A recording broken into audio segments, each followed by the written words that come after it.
तो आज हम भक्ति रसामृत सिंधु में अध्याय 26 चर्चा करेंगे। तो क्या विशेष है आज के इस अध्याय में? इसका नाम है विभावों का उद्दीपन। अब सुनने में अजीब सा, कभी नहीं सुना हुआ ऐसा शब्द आ रहा है, विभावों का उद्दीपन। तो अध्याय 20 से 25 तक जो हमने पढ़ा, भगवान कृष्ण के गुणों को पढ़ा, भगवान कृष्ण के कायिक, वाचिक, मानसिक सभी गुणों को पढ़ा। कायिक यानी जो भगवान के दिव्य शरीर से संबंधित, उसे कायिक गुण कहते हैं, काया, कायिक। और जो भगवान के वाणी से संबंधित गुण है, मृदुभाषी, भगवान का मीठा बोलना, वो आता है वाचिक गुणों के अंदर। और जो भगवान के दिव्य मन से संबंधित है, मन की गति पर भगवान प्रफुल्लित रहते हैं, संतुष्ट रहते हैं, आत्मराम है, आत्मकाम है, तो ये मानसिक गुण है। तो कायिक, वाचिक और मानसिक, इन सभी गुणों को हमने 20 अध्याय से 25 अध्याय में पढ़ा। अगर इनको संक्षिप्त में बोला जाए तो कहते हैं कि इसको आलंबन कहते हैं, आलंबन। कुछ शब्द आपको इसमें हो सकता ना मिले, संक्षिप्त पुस्तक है ना, तो बड़ी पुस्तक भक्ति रसामृत सिंधु में शब्द मिलते हैं। आलंबन, आलंबन क्या होता है? भगवान के कायिक, मानसिक और वाचिक गुणों का उल्लेख। और वो जो व्यक्ति श्रवण करता है तो उसमें स्टिमुलस, स्टिमुलस समझते हैं, एक कैटलिस्ट, एक स्टिमुली, एक प्रकार का तेजपन उसकी भक्ति में आता है कृष्ण प्रेम की ओर। भगवान के गुणों का जब कायिक, वाचिक, मानसिक गुण सुनते हैं तो एक स्टिमुली का काम करता है, एक स्टिमुलस का काम करता है, एक पावरफुल टूल का काम करता है, और वो हमें कृष्ण प्रेम की ओर धक्का, इसे कहते हैं आलंबन। अब आलंबन के उपरांत 26वां अध्याय प्रारंभ हो रहा, उद्दीपन। उद्दीपन, तो उद्दीपन क्या है?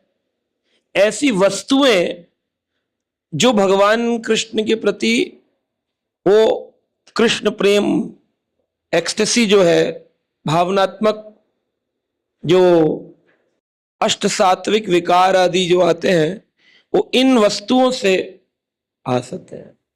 तो पिछले 5 अध्याय में हमने गुण पढ़े, प्योर डिवोशनल, उसको आलंबन कहा। और अब जो पढ़ रहे हैं इसके आगे उद्दीपन है। तो पहले विभाव मतलब डिवीजन, डिवीजन, हाँ। तो विभावों का उद्दीपन, विभाव यानी वो भाव जो भगवान कृष्ण की ओर, प्रेम की ओर हमें आकर्षित करते हैं, उनका उद्दीपन, उनकी प्राकट्य, उद्दीपन, उदय होना, उद्दीपन। भाव किसी वस्तु को देख करके भाव आना। जैसे बच्चे अमेरिका चले गए रहने के लिए, उसकी फोटो रखी है बच्चे की, गोदी में 5 साल का था, माँ ने फोन मिलाया, उठा नहीं रहा, तभी देखा कि वो 5 साल का था, तब लिखा था हैप्पी बर्थडे मम्मा। उस वस्तु को देखकर प्रेम प्रकट हो गया, उद्दीपन आ गया। तो उद्दीपन वो वस्तुएं जो कृष्ण प्रेम प्रकट कर सकती हैं। और आलंबन था कि उसके बहुत होशियार था, पढ़ा लिखा था, उसके गुणों की चर्चा करना। तो गुणों की चर्चा करके अगर प्रेम प्रकट हो रहा है तो आलंबन, वस्तु से प्रकट हो जाए तो उद्दीपन। भावों का, विभावों का उद्दीपन, विभावों का उद्दीपन। तो कृष्ण के जो दिव्य गुण हैं उनको 3 भाग में बांटा गया है, कायिक, मानसिक और वाचिक। तो भगवान की सारी वस्तुएं वो दिव्य होती हैं, ऐसा नहीं कह सकते कि ये वस्तु दिव्य नहीं है, आलंबन हो या उद्दीपन हो। तो उसमें कोई रैंकिंग नहीं है कि रैंक 1, रैंक 2। मुझसे एक भक्त पूछ रहे थे, बोले प्रभु जी, अगर मैं राम से प्रेम करता हूं और साकेत चला गया, तो क्या मुझे कभी गोलोक में जाने का मौका मिला? तो मैंने कहा राम को प्राप्त करने के बाद आपको लगता है कि आपको कृष्ण के प्रति प्रेम क्या कह लेकिन सुनते तो इतना ना, हरे कृष्ण कृष्ण कृष्ण हरे हरे, हरे राम राम।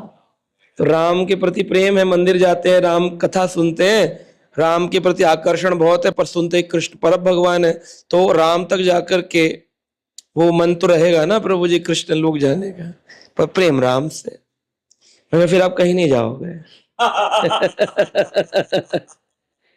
जब तक प्रतिस्पर्धा बनी हुई है कि मैं बेहतर हूं या वो बेहतर है, ये राम और कृष्ण में जो भेद है, वो भेद जब तक अभेद नहीं होगा, इसी को कहा भेद अभेद, अचिंत्य भेद अभेद, भेद भी है पर भेद नहीं भी है, इसलिए गौड़ीय वैष्णव विचारधारा सबसे ऊंची विचारधारा है।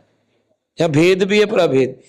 हाँ, गुणों को अभिव्यक्ति नहीं करते रामचंद्र, 62 गुणों की अभिव्यक्ति कर, इसका मतलब ये नहीं कि उनमें 1.5 गुण नहीं है, क्योंकि है तो वो कृष्ण ही। रामादिषु मूर्तिषु कला नियम तिष्ठन् नाना अवतार मकरंद भुवनेषु किंतु कृष्णस्तु भगवान परम पुमानयो गोविंदम आदि पुरुषम तम हम भजा। आदि पुरुष गोविंद है। श्रील प्रभुपाद जी बोलते थे आपने पहली मोमबत्ती से, दीपावली के दिन पहली मोमबत्ती जली हुई है, उससे आपने 10 मोमबत्ती जलाई, अब बता सकते हो कौन सी पहली मोमबत्ती थी कौन सी नहीं थी? सब में तो बराबर प्रकाश है।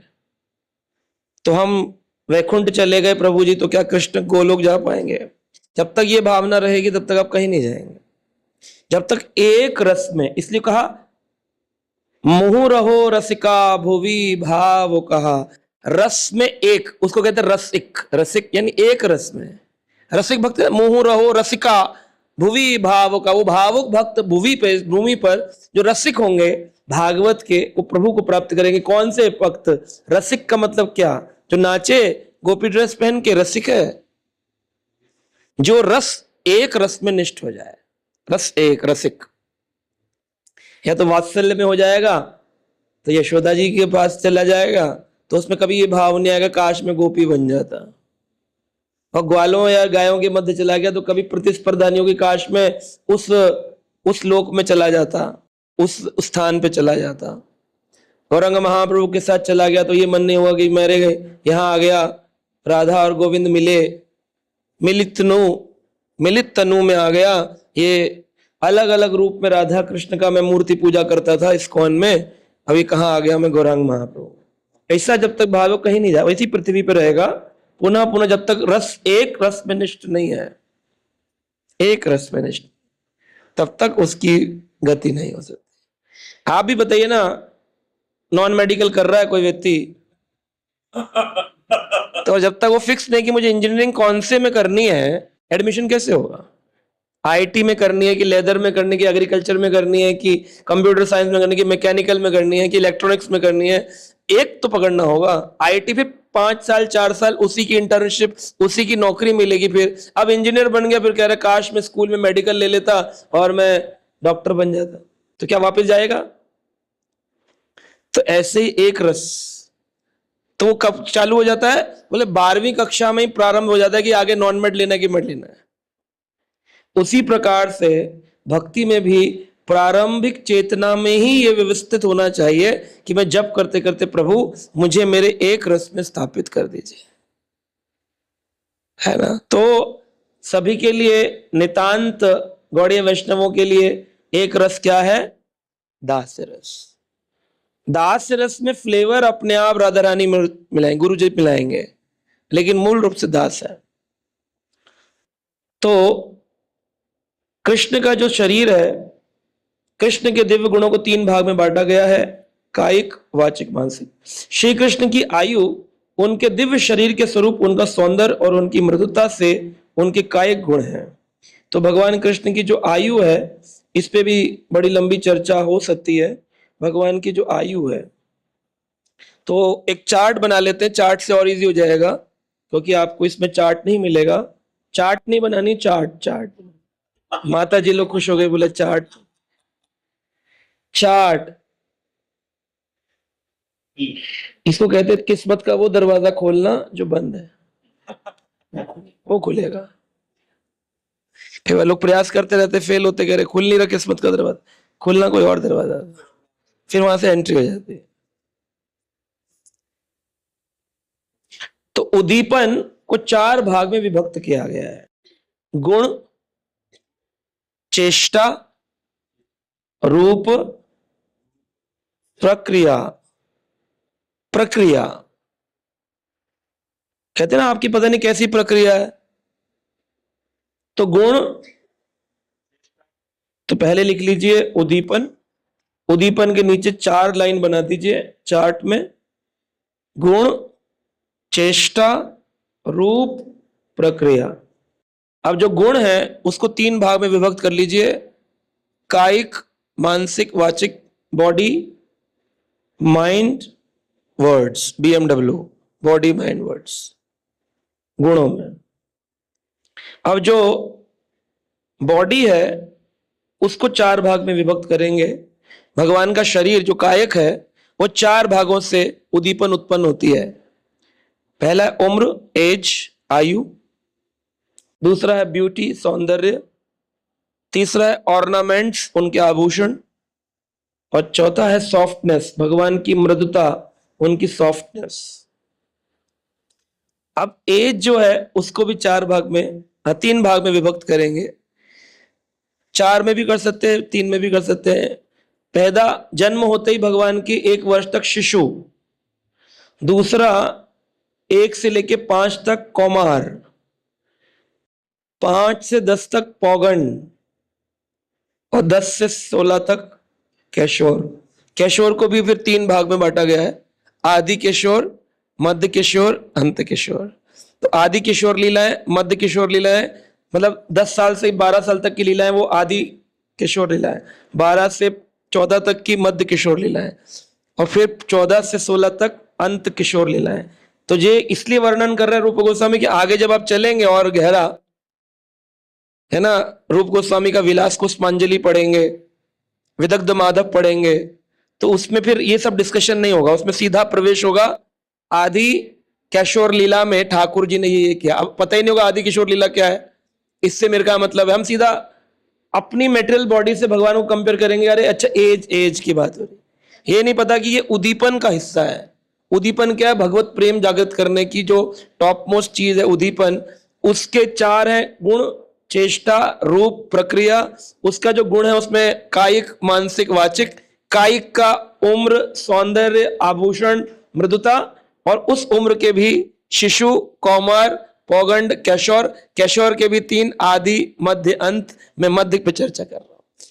इतना डिटेलिंग तो ये रूप गोस्वामी दिए, अभी तो बहुत है, अभी हमारे लिए सुपरफिशियल समझ लीजिए दे दिए हैं हम।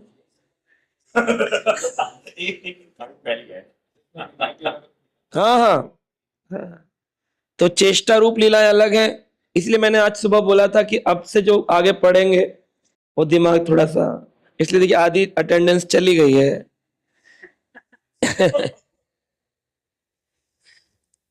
इसके बाद हो सकता है अगली क्लास तक और आधी हो जाएगी।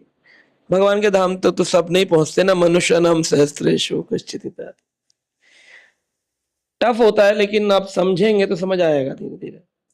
इसलिए मैंने बोला आज हम आधा 1 घंटा चर्चा का रखेंगे ताकि आप समझ सकें।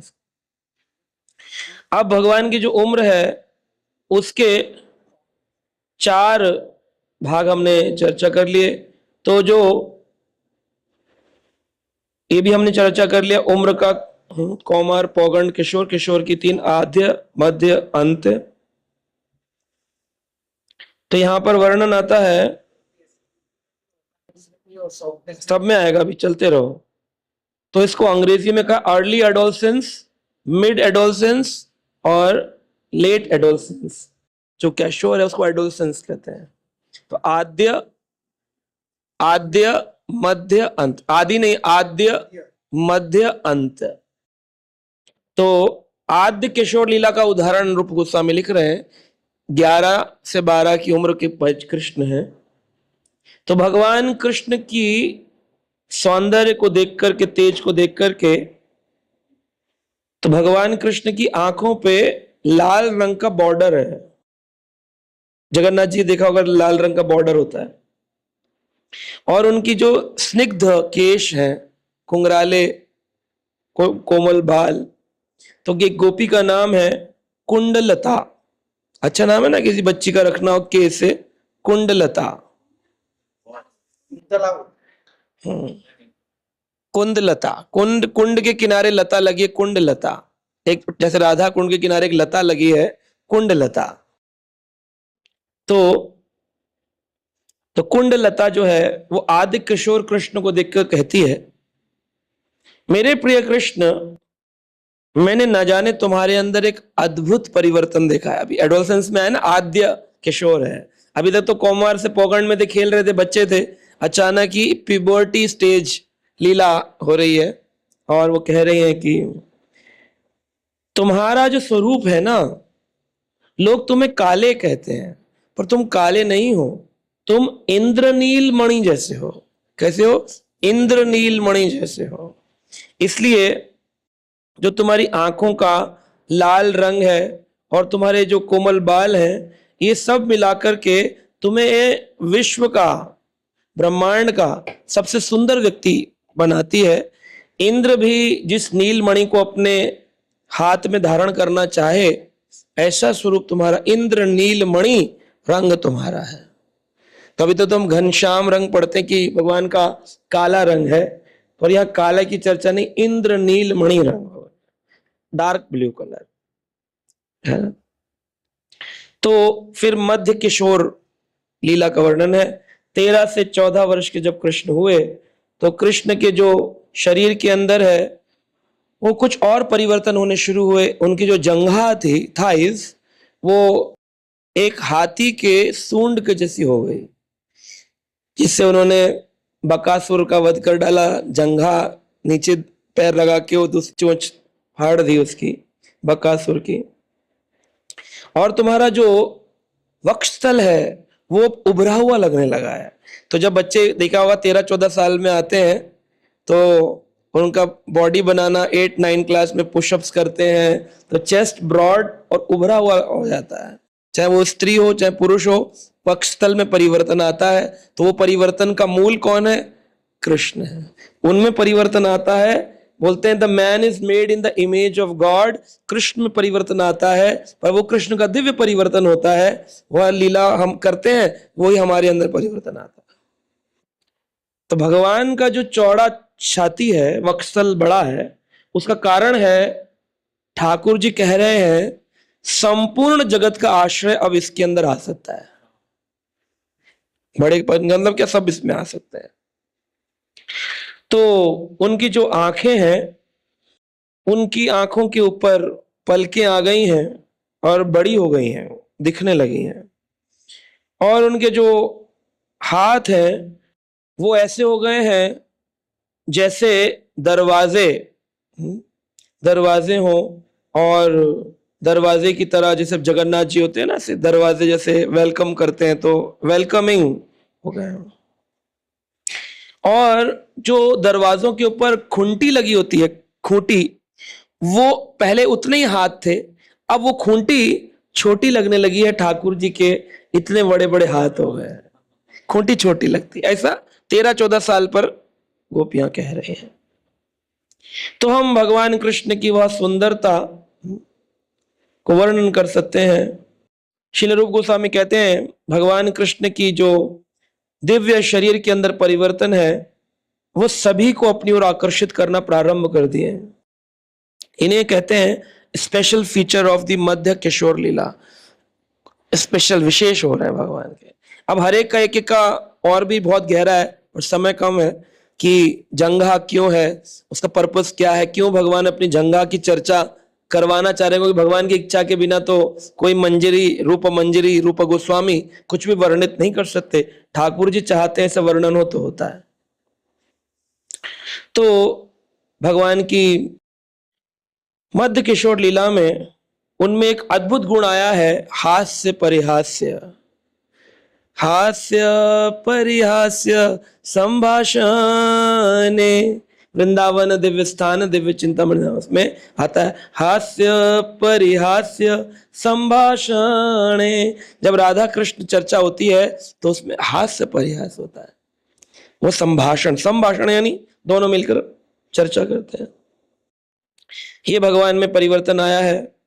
और ज्यादातर संभाषण और हास्य परिहास किसके साथ होता है? गोपियों के साथ होता है, ग्वालों के साथ होता है। और उनके जो यमुना के किनारे बड़ी बड़ी लताएं हैं, वृक्ष हैं, वो सब इस हास्य परिहास में योगदान करते हैं। जैसे ठाकुर जी को एक बार दान घाटी गोवर्धन पर दान मांगती थी गोपियां कि भाई दान दो हमको, और ठाकुर जी कहते थे भाई हम थोड़ी देंगे, हम तुमसे लेंगे। तो ठाकुर जी कहते हैं कि भाई हम यहाँ के राजा हैं, नंद बाबा के पुत्र हैं, तो हमको क्या दो? अपने छाछ और मटकों से निकाल निकाल के दही आदि मुझे प्रदान करो। अखिल गोप कन्या, सारी गोप कन्या क्या कहती हैं? गोविंद दामोदर माधवेति, गोविंद दामोदर माधवेति। हे कृष्ण हे यादव हे सखेति, गोविंद दामोदर माधवेति। तो सकृत गोप कन्या, सारी गोप कन्या क्या कहती हैं?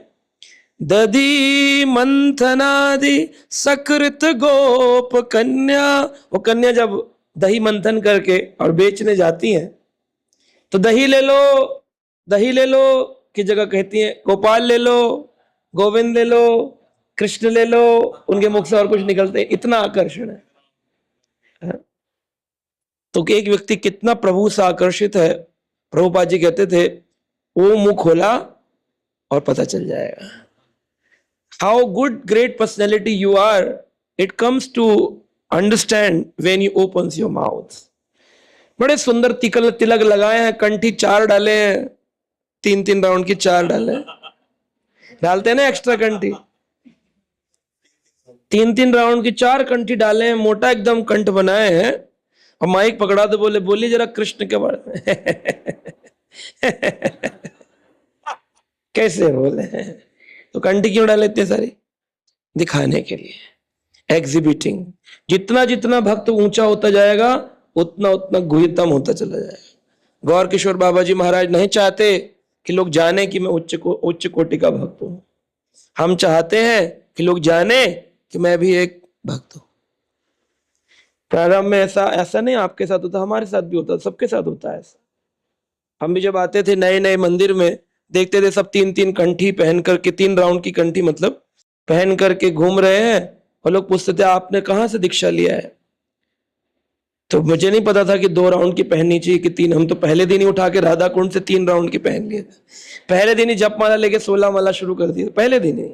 सन 2002 में जब पता किताब पढ़ी, राधा कुंड गए, जप माला खरीदी, कंठी माला खरीदी, 3 राउंड की कंठी, जप माला प्रारंभ कर दी। अब कोई टोकता भी नहीं मंदिर में, क्योंकि किसी क्लास में ही नहीं जाते थे, किसी की शरण में ही नहीं थे। ग्रंथ पढ़ते थे प्रभुपाद जी के, तो ज्ञान भी श्रेष्ठ। अब कोई प्रश्न करे तो उत्तर देते खटाखट, तो लोग बोलते भाई होगा कोई पुराना सीनियर डिवोटी। जब पहली बार अपने शिक्षा गुरु जी से मिले तो वो पूछे प्रभु जी मेरे से कुछ प्रश्न, तो मैं उत्तर दिया। प्रभु जी बोले कि आपने कहां से दीक्षा लिया है? मैंने कहा स्वामी प्रभुपाद जी से। क्योंकि मैंने पढ़ा था ग्रंथ में दीक्षा का अर्थ होता है दिव्य ज्ञान का प्रकट होना, तो मुझे समझ आ गया है कि संसार यूजलेस है। आया नहीं तो आज भी नहीं आया है, पर ऐसा अनुभव होता है शुरुआत में कि हमें आ गया है। तो मैं बोलता था मुझे पता है मेरे गुरु श्रील प्रभुपाद। तो मेरे शिक्षा गुरु जी बोले ऋत्विक हो।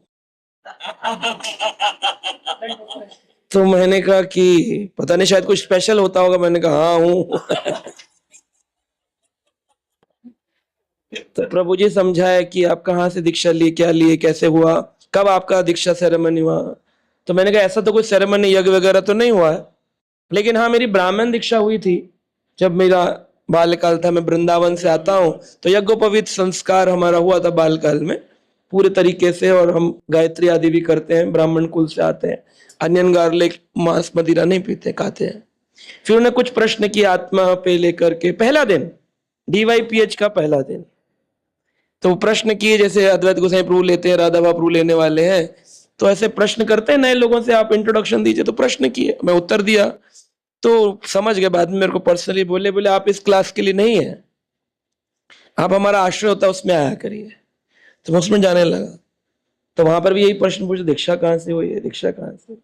मैं कहा ऐसा क्या हो जाता है दीक्षा के बाद जो कि लोग क्वेश्चन पूछ रहे हैं ऐसा कि दीक्षा हुई है, मुझे में ऐसा क्या इनको दिख रहा है।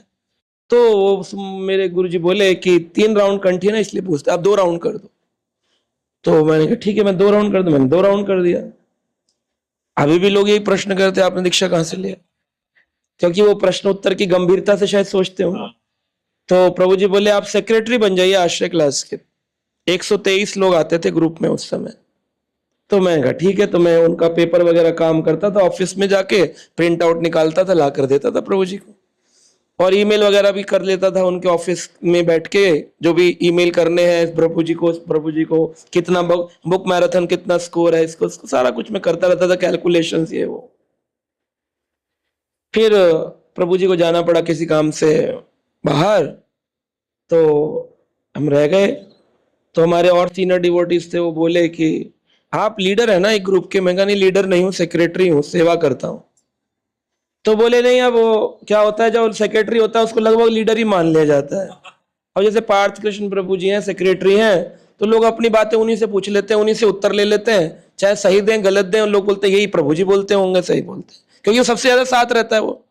तो मेरा माना जाता है प्रभु जी के सबसे साथ रहता है, तो इसी को सब कुछ मालूम होगा, तो लीडर मान लिया गया। तो मैंने प्रभु जी को एक दिन ईमेल लिखा कि प्रभु जी मेरी क्लास कब शुरू होगी। तो उन्होंने सोचा मैं पूछ रहा हूँ मेरी लेक्चर देने की क्लास कब शुरू। उन्होंने रिप्लाई कर दिया, इस दिन से तुम्हारी क्लास है। Is your class. तो मैं आया, तो मैं नीचे बैठ गया सबके साथ में। अब सब वेट कर रहे थे टीचर कौन आएगा। तो मैंने उनसे पूछा कि भाई, एक सीनियर थे, वो बोले भाई बोलिए आप। प्रभु जी तो नहीं आएंगे, वो तो बाहर गए हुए, तो आप ही को देना है क्लास। मैंने कहा मैं तो पूछ रहा था मेरे को क्लास कब ज्वाइन करना है, मेरा क्लास कब है। मैंने क्वेश्चन लिखा, अधूरा था सेंटेंस। उत्तर मिला कि आप इधर आप आ जाइए संडे के दिन। बस वो पहला दिन और आखिरी दिन था, तो मेरी कोई ऐसी ऐसी क्लास हुई नहीं जैसे आप लोगों की होती है। हमारी क्लास जो थी वो दूसरे टाइप की क्लास होती थी। इसमें प्रभु जी और हम सुखदेव और परीक्षित के तरह बैठते थे, 4-5 घंटे प्रश्नोत्तर प्रश्नोत्तर प्रश्नोत्तर प्रश्नोत्तर प्रश्नोत्तर। और वो 123 लोग जो आते थे, जो वो अपने को कहते थे, उसमें से 4 लोगों ने दीक्षा लिया, और 3 लोग जो थे वो वृद्ध होकर उसमें से एक शरीर छोड़ दिए, और 2 लोग बच्चे हैं। एक बहुत वृद्ध है, 80 साल के प्लस है, और एक मैं हूं। तो प्रचार कार्य को आगे किसी ने नहीं बढ़ाया। एवं परंपरा प्राप्तिम राज ऋषो विदो सा काल नेह योगा नष्ट, योग भ्रष्ट हो जाता है। अब जो उन्होंने ज्ञान दिया इतने वर्ष, अगर मैं भी ना दूं, तो जो मैंने एक्सपीरियंस किया सन 2002 से आज तक 24 साल, हु विल शेयर। और एक होता है DYS किया, फिर हमने ये सेमिनार किया, वो सेमिनार किया, फिर धीरे धीरे भक्ति वृक्षा लेवल 1 2 फिर 5, फिर दीक्षा हुई, फिर ब्राह्मण दीक्षा हुई। ऐसा हुआ नहीं। डे 1 से ही 16 राउंड चैंटिंग किया, डे 1 से ही गले में कंठी डाले, 3 राउंड की बाद में 2 हुई। दुनिया की 2 से 3 होती है ना। और मैं गायत्री भी करता था, सब कुछ करता था। प्रभु जी बोलते थे पब्लिकली मत करो, क्योंकि आपने इस्कॉन से ब्राह्मण दीक्षा, अपना पर्सनली क्या करो। तो मेरे कहने का तात्पर्य यह है कि रूप गोस्वामी आदि का जो वर्णन है, इसको समझने के लिए कितने लोग बचेंगे अंत में, ये मालूम नहीं है। जब हम अपनी इस प्रक्रिया को देख चुके, ऐसा पहली बार नहीं हुआ कि वो उस 123 में से 2-3 ही बचे, फिर हमने फिर ग्रुप बनाए, फिर ग्रुप, हर साल ही ग्रुप बनते थे। 100 से अधिक डिवाइस करके 100 से अधिक ग्रुप्स बनाए। जो मुट्ठी भर बैठे हैं यही बैठे हैं बस, और मुट्ठी भर ऑनलाइन होंगे कुछ। तो ये भक्ति का मार्ग बहुत ही कठिन है। और जो भक्ति आप प्रेम की बात प्रारंभ में मंगल आरती करते हैं, उधर तक जाने के लिए आपको सीरियस एंड सिंसियर डिवोटी होना होगा। सिंसियर और सीरियस डिवोटी अपने नियमों पर पक्का होता है, उसकी दौड़ केवल दीक्षा तक नहीं है। दीक्षा तक दौड़ नहीं है। ये दीक्षा हो गई, अब तो मेरा हो गया। हाँ, एक भक्त ने दीक्षा हुई तो मुझे मैसेज किया, पप्पू पास हो गया।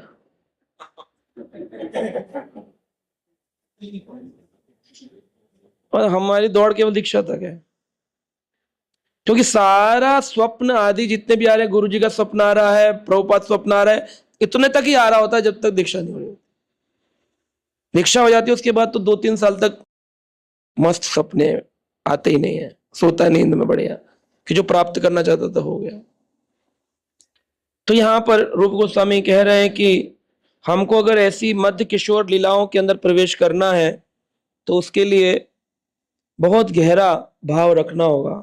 तो भगवान की 3 लीलाएं बताई, आद्य किशोर, मध्य किशोर और अंत किशोर। तो कंठी और जपमाला से आप किसी की सिंसियरिटी नहीं नाप सकते हैं, है ना। आज भी लोग पूछते हैं आपकी दीक्षा कब हुई। डेट ऑफ दीक्षा does not define your sincerity towards Krishna consciousness, है ना। आपकी ब्राह्मण दीक्षा हो गई, ये हमने टूल्स बना रखे हैं टू जज समवन कि ये बहुत सीनियर होगा, इसकी ब्राह्मण दीक्षा हो गई। तो मैं तो बिल्कुल निकृष्ट हूं, मुझे कोई बड़ा मान ले इसलिए कि मैंने बड़ा ब्राह्मण दीक्षा ले लिया, ऑल्टर सेवा कर ले तो मैं बड़ा वरिष्ठ हो गया। निकृष्ट जीव है हम लोग। आपकी बात नहीं कर रहा, मैं अपनी कर रहा हूं। तो हमको ये जानना होगा कि ये सब टाइटल्स जो हैं ये तो गुरुजनों का कृपा है, ये कोई प्राप्ति नहीं है कि गोल्ड मेडल पा लिया आपने एमबीए में और बीटेक में। गुरुजनों ने कृपा करी तो ठीक है, हो गया। पर मूल रूप से भक्ति बिल्कुल अलग विषय है इन टाइटल से हट करके, है। कोई व्यक्ति बोलता रहे उन्होंने सन्यास ले लिया, वो वरिष्ठ हो गए, ऐसा कैसे हो गए। और गौर किशोर बाबा जी महाराज तो सन्यास नहीं लिए, भक्ति विनोद ठाकुर तो सन्यास नहीं लिए, तो वरिष्ठ नहीं हो। तो सन्यास आश्रमों में सबसे वरिष्ठ है, ब्राह्मण वर्णों में सबसे वरिष्ठ है, पर भक्त के लिए तो ना वर्ण है, ना विप्र, ना मैं विप्र हूं ब्राह्मण हूं, ना नरपति, ना मैं क्षत्रिय हूं, ना वैश्यो, न शूद्रो वा, ना मैं वर्णी, ना मैं ब्रह्मचारी हूं, ना मैं गृहपति गृहस्थ हूं, ना वनस्थो वानप्रस्थी हूं, यतिर्वा, ना मैं यति हूं सन्यासी, मैं तो कुछ हुई नहीं। मैं कौन हूं? मैं तो भगवान के दासों का दास हूं। इस स्थिति पे आना है। ये जब स्थिति पे आ जाएंगे तो रोज सुबह उठ करके जप करते वक्त इतना ही विचार कर लें कि मैं कौन हूं, एक आत्मा हूं जो भगवान कृष्ण के दासों का दास। इतना करना है बस। पहले जब मैं जॉब करता था, मैं कल पार्थ प्रभु जी को बता रहा था, सन 2006 की बात है, तो हमारे ऑफिशियल ईमेल्स होते थे, वो ऑफिशियल ईमेल्स में आप चेंजेस नहीं कर सकते, उसमें सिग्नेचर्स होते हैं। तो मेरा था group head WNS we nurture specialist, मतलब उसका था, और फिर ब्रैकेट में था वर्ल्ड नेटवर्क सर्विसेज। फिर हमारे जहां पे Philippines, India, Bangalore, UK, US, उसके एड्रेसेस, ऐसा होता था। एक दिन न जाने मेरे मन में क्या है, मैंने सारा डिलीट करके लिख दिया अपना नाम, और नीचे लिखा servant of Krishna and his devotees. अब वो ईमेल पे ना हड़कम मच गया पूरी कंपनी में। 2000 एम्प्लॉय काम करते थे कंपनी के अंदर, सीनियर जूनियर सब मिला के, और सबके ईमेल आ रहे हैं कि बग आ गया, आपके सिग्नेचर चेंज हो गए। नेटवर्क कंपनी है ना, आईटी कंपनी है, बोले बग आ गया, आपके सिग्नेचर चेंज हो गए। मैंने कहा नहीं, बग वहां नहीं है, बग यहां है। और वो मैंने ईमेल अपने सीनियर स्कॉन के प्रभु जी थे उनको भेज दिया। कुछ गीता का कुछ क्वेश्चन उन्होंने पूछा था, तो मैंने उस पर आंसर दे कि हमारे ग्रुप ने इतना गीता डिस्ट्रीब्यूट किया है। तो वो चला गया। वो जब चला गया तो वो हैरान हो गए, और उन्होंने जब गीता मैराथन प्राइज डिस्ट्रीब्यूशन हुआ तो बोले मैंने एक व्यक्ति को देखा जिसकी दीक्षा नहीं हुई है, जिसने अभी तक ब्राह्मण दीक्षा तो छोड़ो, दीक्षा भी नहीं हुई है, गुरु पदाश्रय भी नहीं हुआ है, वो व्यक्ति अनाउंस कर दिया अपनी पूरी कंपनी के सामने, I am servant of Krishna devotees. बोले मैंने पहली बार ऐसा व्यक्ति देखा है। मैं ताली बजाने के लिए नहीं बोल रहा हूं, आई डोंट वांट ग्लोरिफिकेशन। मैं बता रहा हूं कि मनोभावना क्या होती है। और उसी मनोभावना से जब उनको पहुंचा तो वो तो मंदिर में सेवा करने वाले सीनियर ब्राह्मण दीक्षित डिवोटी थे, वो बोले मेरे में इतना दम नहीं कि मैं अपनी कंपनी का टाइटल चेंज कर दूं, है ना। तो ये ऐलान अंतः हृदय से आएगा कि मुझे सच में आगे भक्ति करनी है, भक्ति रसामृत सिंधु सीखनी, या मेरा मंदिर जाने का तात्पर्य केवल दीक्षा लेना ही मेरा बस अंतिम गंतव्य हो गई। अब बस प्रभु जैसे तैसे नरक जाने से बचा लिया आपने, जय हो हरे कृष्णा। बहुत है इसमें, बहुत कुछ करना है। अब हमारे आचार्य देखो, जीव गोस्वामी हमारे, हाँ बैठे हैं, हजारों हजारों लाखों लाखों श्लोकों को रचना कर रहे हैं, फिर रात को गोष्ठी हो रही है, फिर गोष्ठी में चर्चा हो रही है। यहाँ जपा टॉक होता है, उसमें सारे लोग नहीं पहुंच पाते, है ना। इतने मैसेज, इतने सारे लोग, यही जपा टॉक अगर दोपहर 12 बजे हो ना, 500 लोग आएंगे। सुबह है ना, उठना मुश्किल हर आदमी के लिए, इसलिए कम 70-75 लोग पहुंच पाते हैं, हाँ जो भी है। तो मूल रूप से एक्चुअली सिद्धांतों को पढ़ के सिद्धांतों को अपनाना होगा। तो मैं आज जो भी उपलब्धि आपको दिखती है कि वहां प्रभु जी को सारी दुनिया में बुलाया जा रहा है, इनवाइट किया जा रहा है, कोई मंदिर से ब्रांडिंग थोड़ी होती कि इसको बुलाओ, अपने आप बुलाते। क्यों बुलाते हैं? क्योंकि वो गुरु जी की कृपा हुई है। क्या कृपा हुई है? कि आप अपने को दास मानने लगो, यही कृपा है, बहुत बड़ी बात है कि आप दास हो। वरना अभी तक तो हम अपने को बॉस ही मान रहे थे, घर का, ऑफिस का, परिवार का, पड़ोसियों का, दुकानदारों के मध्य, गली में मेरी चलती है भाई, तू जानता नहीं मेरे को। डिवोटीज का भी देखा मैंने। तो भक्ति रसामृत सिंधु रूप गोस्वामी का ग्रंथ है। श्री चैतन्य महाप्रभु रूप गोस्वामी को कह रहे हैं, मैं तुम्हें भक्ति के बारे में नहीं बता सकता हूं क्योंकि तुम झेल नहीं पाओगे। कृष्ण कह रहे रूप मंजरी को, तुम झेल नहीं पाओगे भक्ति के बारे में। चलो तुम इतना इतना आग्रह कर रहे हो, तो अनुकंपा में मैं तुम्हें उस प्रेम भक्ति के रस के समुद्र की एक बूंद देता हूं, सुनो, सहन करो। तब वो बूंद लिए, नाम रख दिए भक्ति रसामृत सिंधु एक बिंदु। भक्ति रसामृत सिंधु जो है वह एक बिंदु है। साइलेंट कर दीजिए प्रभु जी प्लीज अपने फोन। भक्ति रसामृत सिंधु जो है वो क्या है? एक बिंदु है। एक बिंदु का विश्लेषण हो रहा है, तब आप कह रहे हैं हमें समझ नहीं आ रहा, चार्ट वार्ट बनाए, इतने सारे भक्तों ने इसके एक्सप्लेनेशंस किए हैं। प्रभुपाद जी की कृपा से संक्षिप्त रूप में मिला, वरना भक्ति रसामृत सिंधु इतना बड़े वॉल्यूम्स में ग्रंथ है, श्लोक बाय श्लोक चर्चा करेंगे, ये पूरा जीवन निकल जाएगा, ये ग्रंथ पूरा नहीं होगा। यही नहीं होता, छोटी किताब 26 अध्याय पहुंचे, कितने साल हो गए हमको? 52 अध्याय है इसमें, और 1-1.5 साल चला जाएगा हमारा, वो भी अगर रेगुलर क्लास हो तो ये सब हृदय के स्तर पर लेकर जाइए, तब भक्ति रसामृत सिंधु असली में प्रवेश होगा। ये नॉलेज नहीं है कि बोर्ड पर छापा, ये तो आपको मैं स्लाइड दे दूंगा, नोट कर लो कॉपी में, किताबें उठा कर साइड रख दो, फिर वहीं ढाक के 3 पात जैसे थे वैसे के वैसे, है ना। 2 दीक्षित भक्तों का एक्सीडेंट हुआ, एक स्कूटर से जा रहा था, एक गाड़ी से जा रहा था। तो स्कूटर वाला था, उसने गाड़ी वाले को पकड़कर बोला, तिलक लगा रहा था दोनों ने, और दोनों मंदिर के प्रोग्राम से बाहर जा रहे थे कथा सुन के। दीक्षित बोले तो मुझे जानता नहीं है, देख के नहीं चला सकता था। इसका अर्थ यह नहीं कि दीक्षित भक्त निकृष्ट होते हैं, इसका अर्थ यह कि हाँ, दीक्षा लेने के बाद भी कुछ लोग निकृष्ट ही रहते हैं, ऐसा नहीं कि उनको उत्कृष्ट हो गए।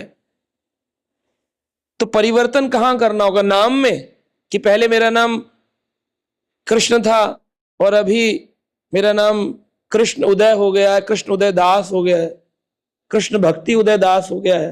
परिवर्तन कहां करना होगा? चित्त में परिवर्तन करना है, मन में परिवर्तन करना है, मनोवृत्ति में परिवर्तन करना है। तो हमेशा जब भी जप करें, अध्ययन करें, हमेशा डिस्कशन पॉइंट निकालें कि इसने मेरी मनोवृत्ति में, जैसे मैं वीडियो भेजता हूं तो उसमें लोग लिखते हैं हरे कृष्णा प्रभु जी वेरी नाइस कथा। अरे कथा तो सारी नाइस होती है, आप बहुत अच्छा बोले, वो तो हमेशा ही बोल रहे हैं आप तो अच्छा, आप हमको फॉलो करते तो अच्छे ही लगेंगे, हम गाली भी देंगे तो कहेंगे वाह प्रभु जी क्या मीठे मीठे फूल गिरा रहे।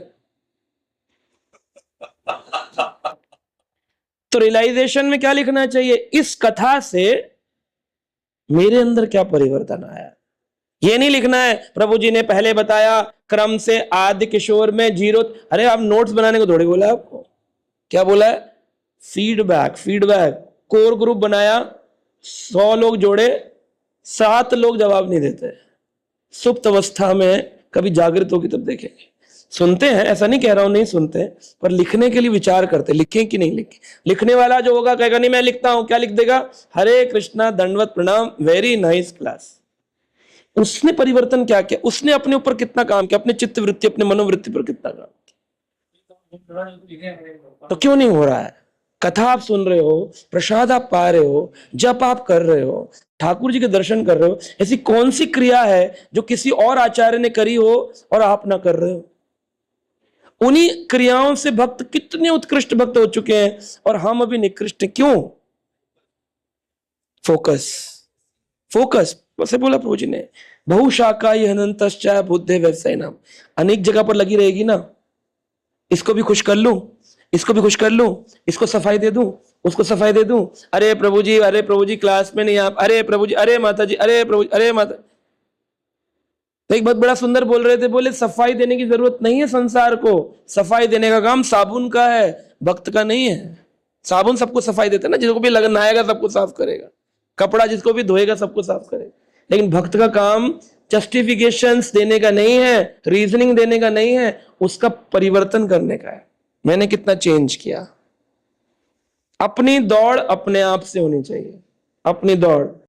तो मैं सुन रहा था, एक बहुत बड़ा सुंदर बता रहे थे, बोले अगर हर रोज हम 1% परिवर्तन करें, कितना ज्यादा है? 1% परिवर्तन, बोले 1% तो कर सकते, 1% चेंज पर डे, तो बोले आप पाएंगे कि आप में और आप में एक साल में 365% परिवर्तन। 100% से कितना ज्यादा? 300 से भी ज्यादा, 350 से भी ज्यादा, 365% परिवर्तन आप में हो चुका। एवरी डे अगर चेंज होना चाहे तो जो डेली कथा आती है, डेली डोज ऑफ कथा, उससे क्या करना है? 1% चेंज।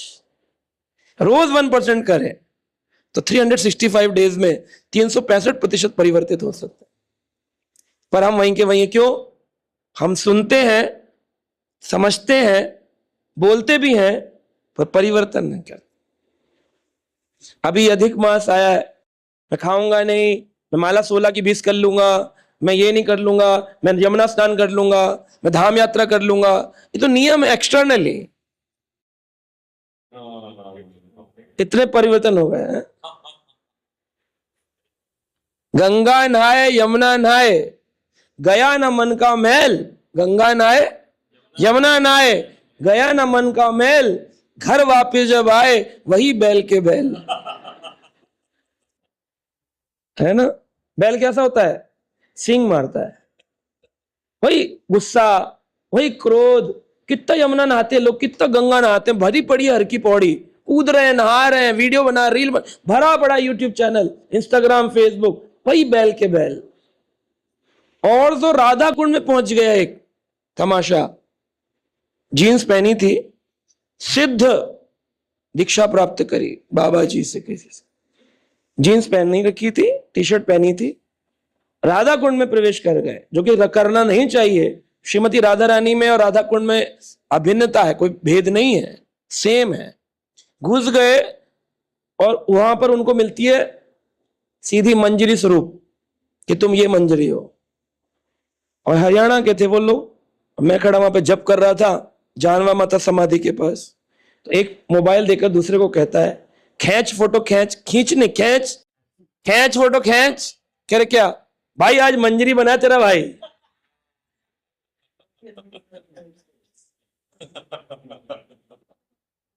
है परिवर्तन है, होगा कुछ। अपराधी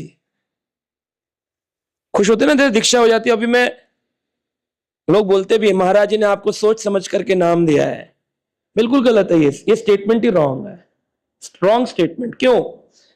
महाराज सोच समझ करके नाम नहीं देते किसी को, क्योंकि प्रभुपाद जी कहते थे वो तो केवल आपको दास और दासी नाम दे रहे हैं, वह नाम तो जो है वो तो कृष्ण के नाम, आपके थोड़ी है। सही बात है। आपका नाम है क्या? लोग आते थे प्रभुपाद जी के पास, एक प्रभु जी का नाम था हंस दूता दास। वो आए प्रभुपाद जी के पास कि प्रभुपाद हंस ब्रह्मा, ब्रह्मा वाहन, और दूता means messenger. I am the messenger of Brahma, अपना लगा रहे थे। तो प्रभुपाद ने कहा नो, यू आर नॉट हंस दूता। हो थैंक गॉड, धन्यवाद। मेरा क्या नाम है? कुछ होगा? हाँ, हरि केशव ऐसा कुछ नाम होगा। तो बोले your name is Das, your name is Hans Duta, you are not Gangadhar, you are Gangadhar Das. लेकिन यही गलती होती, किसी को नाम मिल जाए वृंदा, बिल्कुल माता जी तो वृंदा माता जी की तरह कृपालु है, इतना फ्लावरी लैंग्वेज चल रही है, सब स्टेटमेंट है, तत्व परिवर्तन कुछ नहीं है, रस अधिकार कभी प्राप्ति नहीं होगा।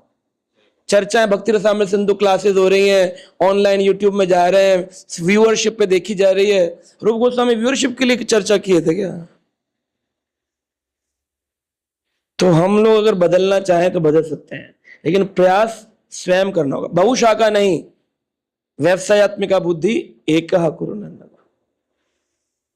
एक फोकस लगाना, तो परिवर्तन आएगा। अब परिवर्तन कैसा होना चाहिए? शांत चित्त जितना रहोगे उतना परिवर्तन। मैंने भी प्रयास किया है लेकिन रह नहीं पाते हैं। कोशिश करते हैं कि अधिक समय प्रजल्पा ना करें। प्रजल्पा यानी कि संसारी बातें करें ही ना। प्रभु जी वो वाली माता जी ने पता है आपके लिए क्या बोला? मैं कहता हूं हरे कृष्णा, जो बोलेगा अपने कर्मों की कुंडी खोलेगा। हमको क्या करना? बोलेगा, बोल रहा है, उसका अनुभव होगा। देखने में किसी को क्या दिख रहा है दूर से? हमको क्या? शेर को बिल्ली कह रहा है, वो तो उसकी दृष्टि है। शेर निकल गया, बोले कहां बिल्ली थी? बिल्ली, एक जंगल में एक शेर था। वो शेर मांस खाता है तो उसके शरीर से दुर्गंध आती है। तो उसने एक बंदर से पूछा, हाँ भाई मेरे शरीर से कैसा सुगंध आता है कि दुर्गंध आती है? तो बंदर चापलूस था, बोला अरे जी महाराज सिंहराज, आपके शरीर से तो ऐसी सुगंध आती है, लगता है सीधा वृंदावन आ गया है, बांके बिहारी का दर्शन होता है। हंसने की बात नहीं है, अपना देखना कितने लोगों को आप ऐसे बोलते होंगे, कितने लोगों को बोलते होंगे ऐसा, जो पता है निकृष्ट है, पीछे बोल रहे बेकार आदमी है, फिर भी बोलना पड़ता है अरे प्रभु जी वाह वाह वाह। तो शेर ने बंदर को खचक खा लिया। ये चीज हिरण ने देख ली।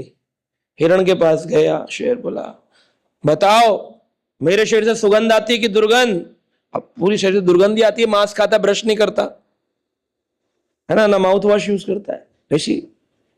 और फिर लोग उदाहरण देते हैं शेर भी कभी मुंह धोता है, तो कोई एहसान की बात कर रहा है? नहीं धोता तो दुर्गंध आती है उसके शरीर से। वो शेर गया हिरण के पास, हिरण से बोला बता सुगंध आती कि दुर्गंध? तो बोला सत्य बोलना चाहिए, क्योंकि पहले वाले ने चापलूसी करी। बोला जी महाराज मैं शरीफ हूं, जैसा भी हूं सत्य बोलूंगा, सत्य प्रकाशित करूंगा महाराज, आपके शरीर से बड़ी दुर्गंध। शेर बोला अच्छा दुर्गंध बताएगा मेरी? है पकड़ा उसको, खा गया उसको। इसलिए कभी कभी कई लोग पूछेंगे रियल फीडबैक दो प्रभु जी रियल फीडबैक दो ना प्रभु जी, आप हमारे दोष बता दो। ओके आप में गंगाधर जी ये दोष है, गंगाधर जी पसीने पसीने रात को प्रभु जी मेरे में दोष देख रहे हैं, मुझे कोई और प्रभु जी ढूंढने होंगे, कोई और ग्रुप ढूंढना होगा, यहां तो दोष दर्शन है। प्रभु जी जैसे जो लीडर वो भी दोष देखने लगे तो मेरा क्या होगा? फीडबैक सहा नहीं जाता है। तो शेर ने उसको भी खा लिया। इसलिए सत्य भी प्रकाशित करना हमेशा सही नहीं है। सत्यम बुर्यात प्रियम बुर्यात ना बुर्यात अप्रियम सत्यम। जो सत्य अप्रिय है, इसलिए लोग मुझसे पूछते हैं प्रभु जी बताइए ना हम क्या, हमारी स्थिति क्या है? अरे कृष्णा मैं बोल नहीं सकता हूं, अप्रिय सत्य बोला नहीं जाता। बोलूंगा तो शेर किसको खाएगा? हिरण को खाएगा जो बोलेगा। तो इसलिए शेर अगर फीडबैक मांगे तो वो नहीं देना चाहिए। कभी कोई भी मंदिर में कोई सीनियर कोई कुछ भी पूछे और आपको पता है इसमें ये वाला दोष आपको दिख रहा है, आप मत बोलो मत। सरदार को कुछ नहीं बोलना चाहिए। तीसरा, दूर बैठा लोमड़ी देख रही थी। लोमड़ी ने देखा कि भैया जो झूठ बोला वो भी कहा गया। सत्य बोला उसे भी खा गया, और मैं क्या करूं, मैं तो फंस गया, मेरे पास आ रहा है, कितना भागूंगी, लोमड़ी के पास आया। लोमड़ी बोलते चालू होती है, कृष्ण भक्त अति चतुर, लोमड़ी दिमाग, उसके पास आए, पूछे मेरे शरीर से क्या दुर्गंध आती है? लोमड़ी बोली महाराज 3 दिन से मेरी तबीयत खराब है, मेरे को जुकाम हो रखा है, मैं सूंघ नहीं पा रही हूँ, दुर्गंध आती है। बोला चलो ठीक है, हरे कृष्ण। इसलिए मौनम सर्व विजयते। हमेशा जरूरी नहीं है कि मैसेज का रिप्लाई करें, कोई आपको गलत मैसेज भेज दे, गलत बोल दे, जरूरी नहीं तड़ा उत्तर देना जरूरी कि हम कैसे चुप रह जाए। तो कुछ लोग झूठा बोलते हैं और कुछ लोग सही बोलते हैं, एक्चुअली बोलना ही नहीं चाहिए, अवलोकन करना चाहिए, जो जिस स्थिति का हो उससे उतनी चर्चा करनी चाहिए। जो गंभीर बात को सहन कर सकता है उसी से गंभीर बात चर्चा करें, हर एक व्यक्ति से गंभीर बात चर्चा नहीं कर सकता। इसलिए भक्ति रसामृत सिंधु धीरे धीरे धीरे धीरे लेकर आपको लाई है 26वें अध्याय तक, जहां गहरी बात हो रही है। अब ये बात पब्लिकली नहीं बोली जा सकती है, बोल तो रहे हैं, लेकिन आशा ये करते हैं कि आप लोग समझेंगे और इसकी सही रूपरेखा को समझे, ना कि इसको बोलेंगे बड़ा टिपिकल है, दिमाग के ऊपर चला गया, खोपड़ी ऐसी हो गई, ये सब बातें नहीं करनी है हमको। इस पर चित्त लगाना है, कोशिश करनी है समझने की, है ना, संसार की बात नहीं है। आदि किशोर लीला में भगवान के शरीर के अंदर परिवर्तन आते हैं, जो हमने चर्चा की है। आंखें सुंदर होती हैं, लाल होती हैं, छाती बड़ी होती है, वक्षस्थल चौड़ा हो जाता है ना, बाल स्निग्ध हो जाते हैं। मध्य किशोर लीला में भगवान की आंखें जो हैं वो बड़ी कटाक्ष भरी हो जाती हैं, मंद मंद मंद मुस्कान, स्मितावलोकन, मंद मंद मुस्कान, ठाकुर जी हंसने लगते हैं। अब ये होता है ना शरारती भरी स्माइल, शरारत भरी स्माइल आती मंजू माता जी आपको? शरारत भरी स्माइल, आप तो सीधी सादी हो, आप कहाँ शरारत भरी स्माइल? सुग्रीव सखा प्रूव कर सकते हैं, वो थोड़ा शरारती है। कहाँ है? ये देखो, ये वाली जो स्माइल है ना, ये देखो ये। तो स्माइल जो है वो भगवान की अभी कैसी हो गई है? शरारत भरी हो गई है। आंखें कैसी हो गई हैं? बेचैन आंखें। एक होती चैन से आंखें, एक होती बेचैन। जब 13-14 साल का होता है टीनेजर, उसकी आंखें कैसी होती हैं? बेचैन, स्थिर नहीं रहती हैं। वो बहुत कुछ करने की आशाएं उसकी आंखों में दिखाई देती हैं। और जितना जितना बूढ़ा होता रहता है आदमी, उतनी ही आंखें उसकी डल होती होती हैं, वो बोलता है। और भक्त जो होते हैं उनकी आंखें शांत काम होती हैं, है ना। तो ठाकुर जी की आंखें तो वैसे शांत है, कामनेस है, लेकिन अभी भगवान लीला के लिए बेचैन आंखें कर रहे हैं। कभी गोपियों को देखते हैं, कभी ग्वालों को देखते हैं, कभी गायों को देखते हैं, तो बेचैन, रेस्टलेस आईज। ये मध्य किशोर लीला में, क्योंकि अब वेणुवादन चालू होगा और 14 वर्ष में ही उनका रास लीला प्रारंभ होगा। और फिर अंत किशोर लीला में भगवान संपूर्ण रूप से सभी किशोर की संपूर्ण व्यवस्था में व्यवस्थित हो जाते हैं कि अब he is into adult, like पूरा एकदम यंग टीन के 16 बोलते हैं ना, टीन का 16, sweet 16। The sweet word comes from Krishna, Krishna is sweet 16। वो है मीठे 16 वर्षीय कृष्ण और 15 वर्षीय राधा रानी, संपूर्ण शरीर में संपूर्ण भक्तिमय अंग उनके अब वर्धित हो चुके हैं। अब ठाकुर जी तैयार हैं अपनी रास आदि लीला करने के लिए। तो भगवान की सुंदरता जो है वो उद्दीपन प्रदान करती है, भगवान की यह उम्र उद्दीपन प्रदान करती है भक्तों को। और जब कोई गोपी 16 वर्षीय कृष्ण के उस रूप को देखती है, उसमें प्रेमा भक्ति का उद्दीपन उत्पन्न होता है। तो हमें भी जब भगवान का श्री विग्रह दर्शन करने जाएं, तो उनके उस विग्रह को देखकर क्या उत्पन्न होना चाहिए? उद्दीपन, कृष्ण प्रेम। ये उनके गुणों में से एक गुण है, उम्र, सौंदर्य और उनकी मृदुता, सॉफ्टनेस, रूप गोस्वामी कहते हैं। सो सॉफ्टनेस कैसी है भगवान कृष्ण की? मृदुता ऐसी है जो कहते हैं a person is called mild when he can not bear the touch of the most soft thing. इतने कोमल हो गए हैं कि संसार की सबसे कोमल वस्तु का स्पर्श होने पर उनके शरीर पर दाग पड़ जाता है, इतने कोमल। एक बार 2 छोटे छोटे युवा थे, वो कछुआ लेने के लिए यमुना किनारे गए। यमुना किनारे जब कछुआ लेने गए तो कछुआ उठा नहीं उनसे। तो एक राजा ने देखा, बोले बड़े कमजोर हैं, कछुआ नहीं उठ रहा। कछुआ कह रहे हैं, जैसे कुत्ते को कहते चल चल चल चल, कछुए को धक्का दे के ला रहे हैं। तो राजा बोला, आप तो बड़े कोमल कुमार हैं, सुकुमार हैं, कौन से राज्य के हैं? बोला, राज्य तो नहीं, हम तो गांव के रहने वाले। कहा, थोड़े समय हमारे राज्य में रहो, हम तुम्हारी सेवा करें। जी महाराज। आ गए, खाना दिया, प्रसाद पाने बैठे तो चावल खाकर बोलते हैं, चावल में दुर्गंध है। राजा बोले, अरे भाई, हमारा राज भंडार का चावल, इसमें दुर्गंध कहां से आई? क्या दुर्गंध आ रही है? बोले, मृत शरीर की दुर्गंध आ रही। राज भंडार के रसोइया को बोला, बोले, इसमें आपको दुर्गंध आती है? कहता है मृत शरीर।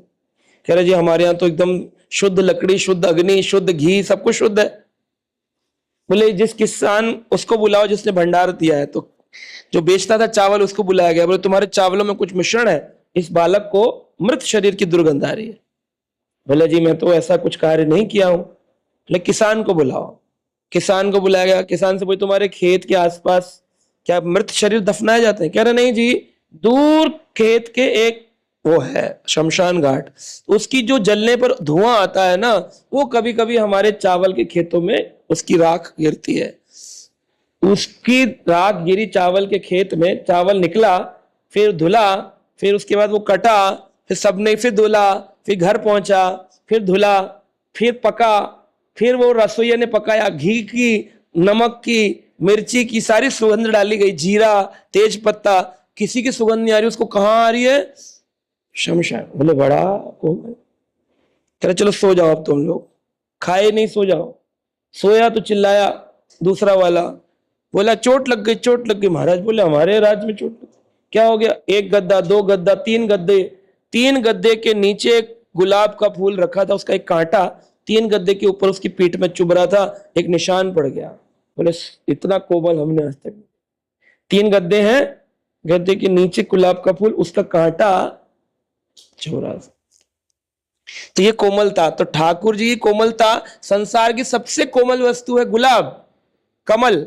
वह कमल भी ठाकुर जी को चुभता है ऐसा। इसलिए तो रात में जब शयन कराते हैं, डीटी से फ्लावर हटाते हैं, जबकि लोग क्या कहते हैं, फूलों की सेज, फूलों की बिस्तर, पुष्प लगाना चाहते सुगंधित, ठाकुर जी कहते सब हटा, हमें पुष्प भी चुभता है। इतने कोमल है भगवान, मृदुता की उनकी पराकाष्ठा, इतने कोमल। और जब मारने पर आते हैं, और कंस के लिए मृत्यु है कि नहीं, लेकिन गोपियों के लिए, गोपी कहती है, अपने वो सुंदर कोमल चरण हमारे वक्ष स्थल पर रख दीजिए ठाकुर जी, इतने कोमल है। चींटियां जो होती हैं, वो राधा कृष्ण के कोमल चरणों के नीचे आकर कहती हैं, काश मैं आज इनके चरणों के नीचे आ जाऊं।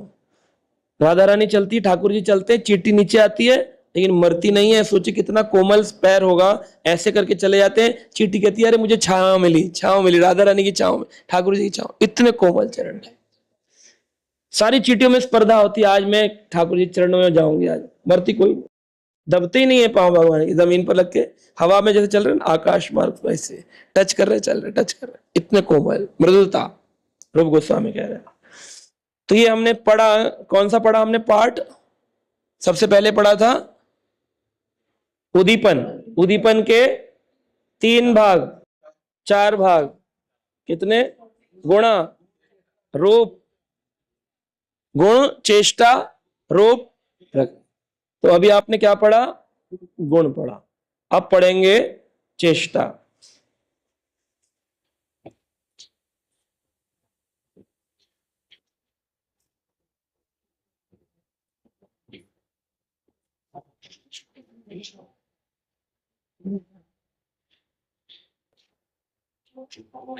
तो भगवान कृष्ण की जो भी लीलाएं होती हैं, चेष्टा का मतलब होता है इच्छा। बंगाल में ज्यादातर लोग इच्छा को चेष्टा कहते हैं, है ना। आपने की जल खाओ बिन चेष्टा करें, इच्छा है पानी पीने की, ऐसे तो चेष्टा है ना माता जी, चेष्टा मतलब इच्छा। तो यहां पर ठाकुर जी की चेष्टा जब होती है, इच्छा होती है एडवेंचर करने की, तो दुष्ट दलन करते हैं, दुष्टों को प्रवेश कराते हैं। और फिर युद्ध करते हैं। तो जब उनकी इच्छा होती है रासलीला करने की तो वो गोपियों को वेणु से बुलाते हैं। वेणु वादन होती तभी तो गोपियां आती हैं आकर्षित होके, तो राक्षस कैसे आते हैं? बिना बुलाए आ जाएंगे ठाकुर जी के। वो भी कृष्ण के पुकारने पर ही प्रवेश करते हैं और फिर कृष्ण उनका एक एक करके दलन करते हैं। अभी आपने दुर्कथा में सुना ठाकुर जी कैसे एक एक एक एक एक, एक असुर का वध करते हैं और वो हमारे हृदय से वो असुर को निकालते हैं। तो ये चेष्टा यहाँ पर एडवेंचर, एडवेंचर को क्या कहेंगे हिंदी में? एडवेंचर, रोमांच तो नहीं, रोमांचक नहीं। क्या होता है एडवेंचर का Hindi as it is? Adventure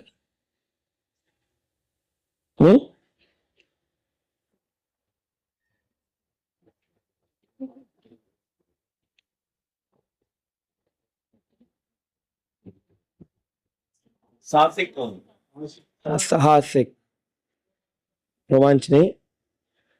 हाँ, किसी के रोमांच हो रहा है, आपका एडवेंचर हो रहा है, एडवेंचर हो रहा है। रोमांच कम प्राशु तरंग बाजो। हाँ वो तो बहुत सारे देते हैं लेकिन उत्साह भी नहीं होगा। उत्साह इज एंथुसियाज्म, हाँ करेजियस, पर ये तो अंग्रेजी बता रहे हैं, एडवेंचर का पर्यायवाची हिंदी चाहिए। साहस, साहस ही ठीक है। रोमांचक बोल सकते हैं लेकिन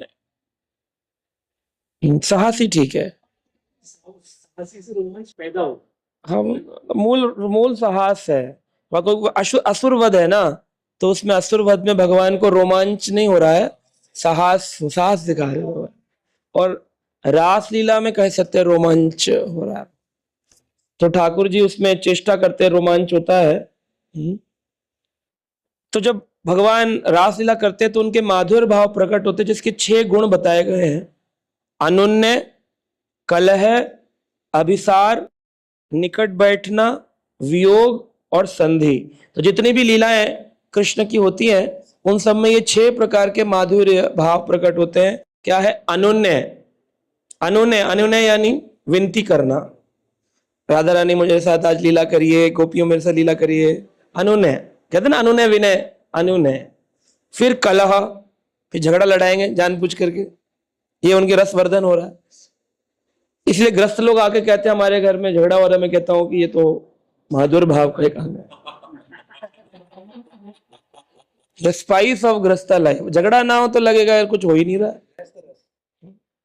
आप लेट पहुंचे घर में और पत्नी ये ना पूछे कि कहां थे, तो लगेगा कि उसकी तबीयत खराब है कि नहीं? तो तबीयत खराब का अनुभव हमको होता है। तो माधुर्य भाव के 6 गुण है: अनुन्य, कलह, अभिसार।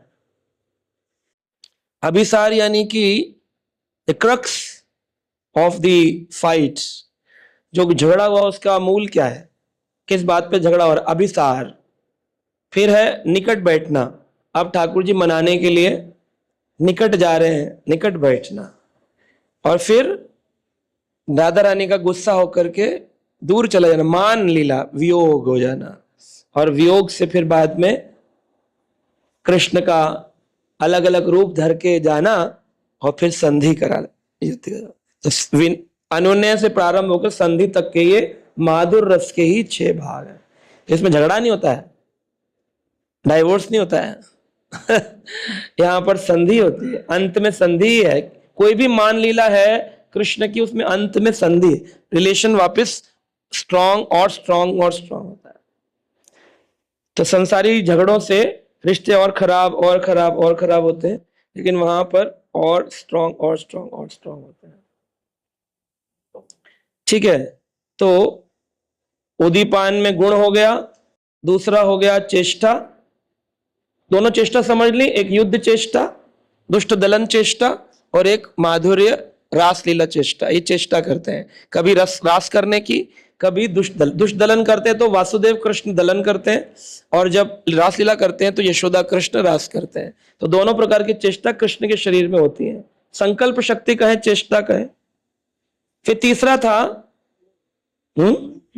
रूप।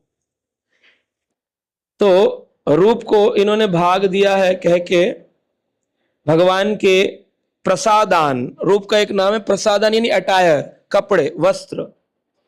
तो गुण के अंदर रूप तो वर्णन हो ही गया, उम्र आदि, सौंदर्य, स्निग्ध केश, वो तो हो गया। अब जो बात हो रही है प्रसादान, प्रसादान यानी वस्त्र।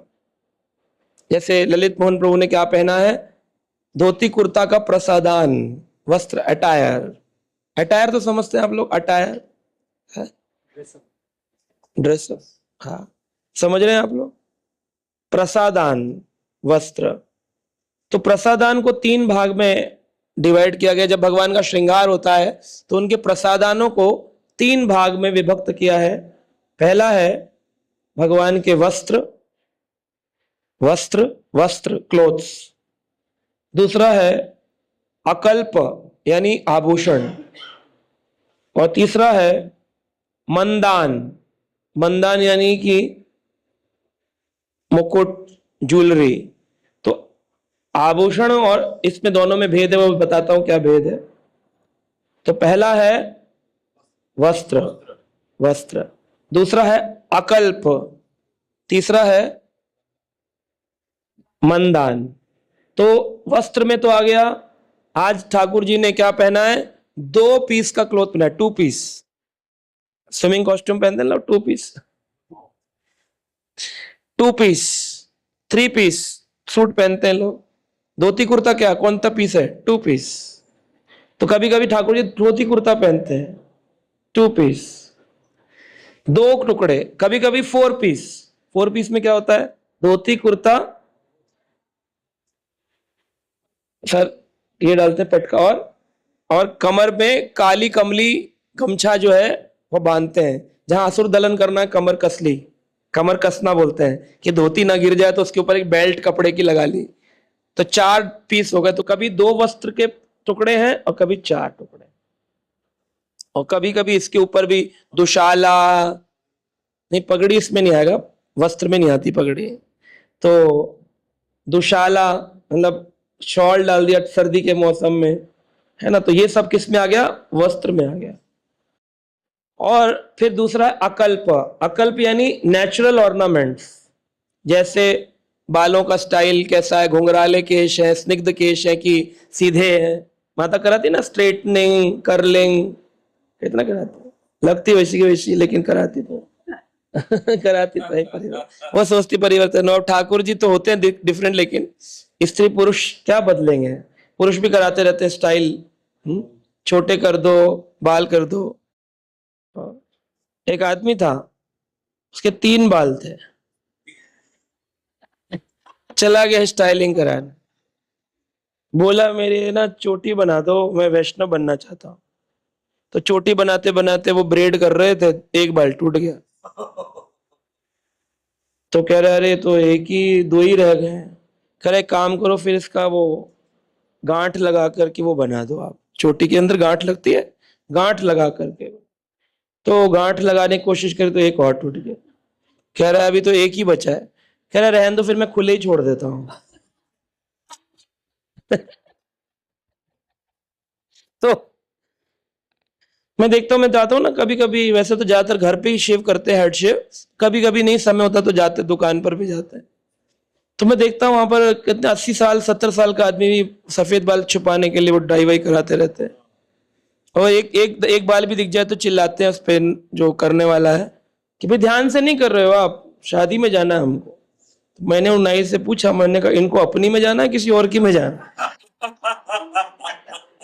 इतना क्या सजने धजने का वो रहता है, लगते वैसे के वैसे, शक्ल में आंखों में नहीं दिखता कि इनके क्या आलस भरा है, वृद्ध जरा शरीर है, पर मानसिकता कलयुग की है। लावण्यम केश धारणम, भागवत में लिखा है कि लावण्य केश धारणम। लावण्य का मतलब क्या है, सुंदरता। लावण्य मानेंगे किसको, केश धारणम, बड़े बाल होकर के मानेंगे कि यही सुंदरता है ना। मुंडन कराने में लोग पिता की मृत्यु पर भी नहीं करवाते, बोले नहीं नहीं हम मुंडन नहीं कराएंगे, हमारे केश खराब होंगे, ऑफिस वाले क्या कहेंगे, गंजा कहें। दीक्षा पे भी नहीं कराते, वैसी दीक्षा, दीक्षा में भी वैसी रखते हैं। तो ये इतना बालों से क्या प्रेम है ना। बोलते बाल बच्चे, तो एक तो बच्चे हैं और एक बाल भी हैं। बालों से भी, बच्चों से तो है ही आसक्ति, बोलते हमारे बाल बच्चे हैं ना, बच्चे तो है ही हैं और बाल भी। एक तो कह रहा था, अरे शुक्र करिए प्रभु जी, बस बाल ही बच्चे हैं। घर में रहता हूं, पत्नी से इतना झगड़ा रहता है कि मेरा अब कुछ और बचा नहीं, केवल बाल ही बचे हैं। आप इनको भी लेना चाहते हैं? है क्या? नहीं नहीं, शिला प्रभुपाद जी कहते थे, I came to shave you and to save you. मैं आया हूं तुमको बचाने के लिए और तुमको मुंडन करने के लिए। तो इसलिए मुंडन करने में भी लोग सोचते हैं, सौंदर्य मानते हैं, सुंदरता मानते हैं।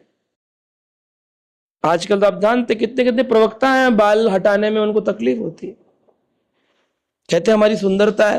जब सुनने वालों को अच्छे लग रहे हैं, हमको अच्छे लग रहे हैं, तुमको बाकी दुनिया को क्या दिक्कत है? लेकिन एक वैष्णव को सबसे पहले अगर त्याग वैराग करना है तो अपने बाल का कर देना चाहिए। वो बाल की आसक्ति पाल कर बैठा, बाल की सूक्ष्म आसक्ति तो छोड़ ही दो, ये तो दिख ही रही है ऊपर वाली।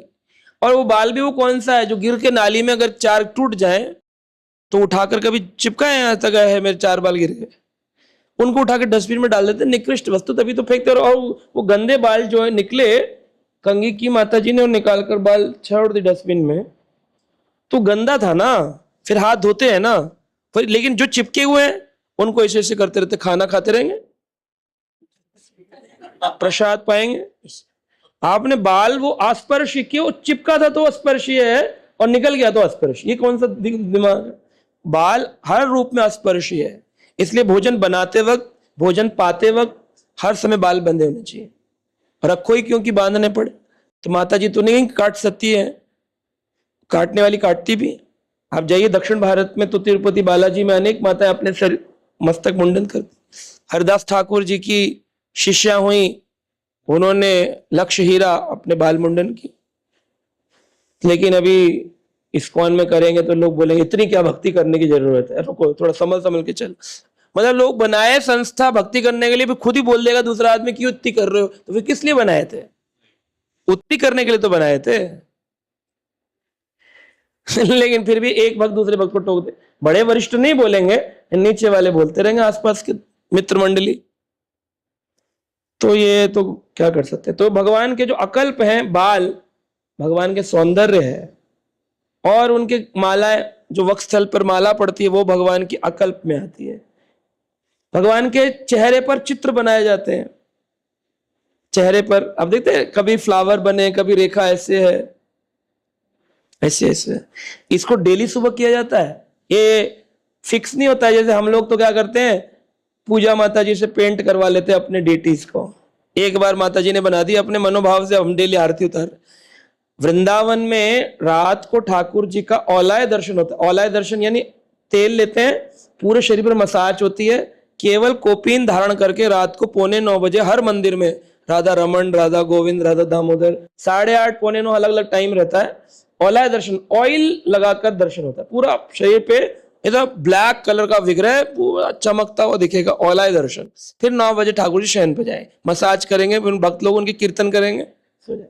सुबह उठेंगे, मंगल आरती लोग आएंगे तो उसमें भगवान को पुष्प आदि लगा करके दर्शन हो जाएगा। श्रृंगार जब होगा तो चंदन लेकर के एक दामोदर जी देखे कभी, राधा दामोदर पे 6-7 विग्रह, कितने पुजारी लगते होंगे सुबह, सोचे 7 बजे दर्शन देने के लिए। और ऐसे ऐसे राधा छेल चिकन, राधा वृंदावन चंद्र, राधा दामोदर, ऐसे ऐसे नहीं है केवल, ऐसे सर्कल सर्कल, फिर यहाँ पे फ्लावर, फिर फ्लावर की पत्तियां। सोचो आप कितनी सेवा है, डेली की है, डेली। हमें चंदन लगाना होता है, ऐसे लेप कर ऐसे थप करके लगा देते मुंह पे भगवान के। ऐसे लगाया कभी चंदन, ऐसे ऐसे ऐसे, ऐसे ठाकुर के बैठ, इतना श्रृंगार है।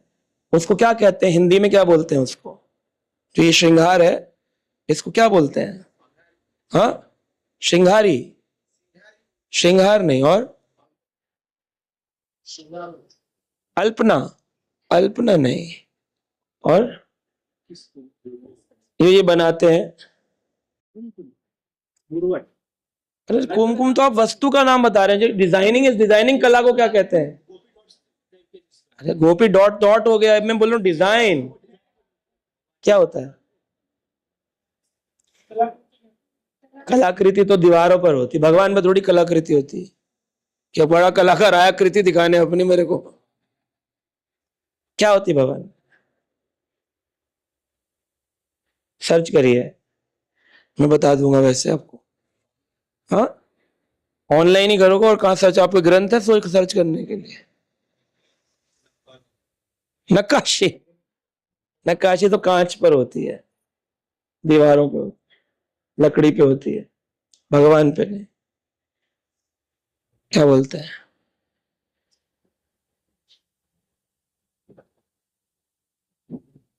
हाँ, उसको बोलते हैं तिलकावली। क्या बोलते हैं? तिलकावली। तिलका, तिलक होता है ना, तिलक। तिलकावली, अवली यानी लाइन, तिलकावली। उसको बेलावली, पुष्पावली अलग अलग रूप से बनाया जाता है, पर मुख्य उसका नाम है तिलकावली। तिलक लेके, तिलक, तिलक की डंडी होती है, तिलक में डाला, फिर ऐसे तिलकावली, तिलकावली लगाते हैं। बेलावली भी बोलते हैं, बेल पत्र बनाते हैं, पुष्पावली भी कहते हैं, लेकिन मूल मूल नाम तिलकावली। और भी कई कई नाम दिए हैं उसके।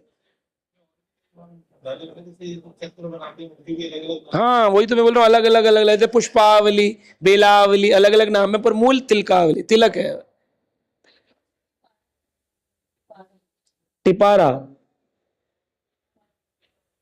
अलग अलग नाम रखे होंगे, रख सकते हैं, गोस्वामी लोग रखते हैं।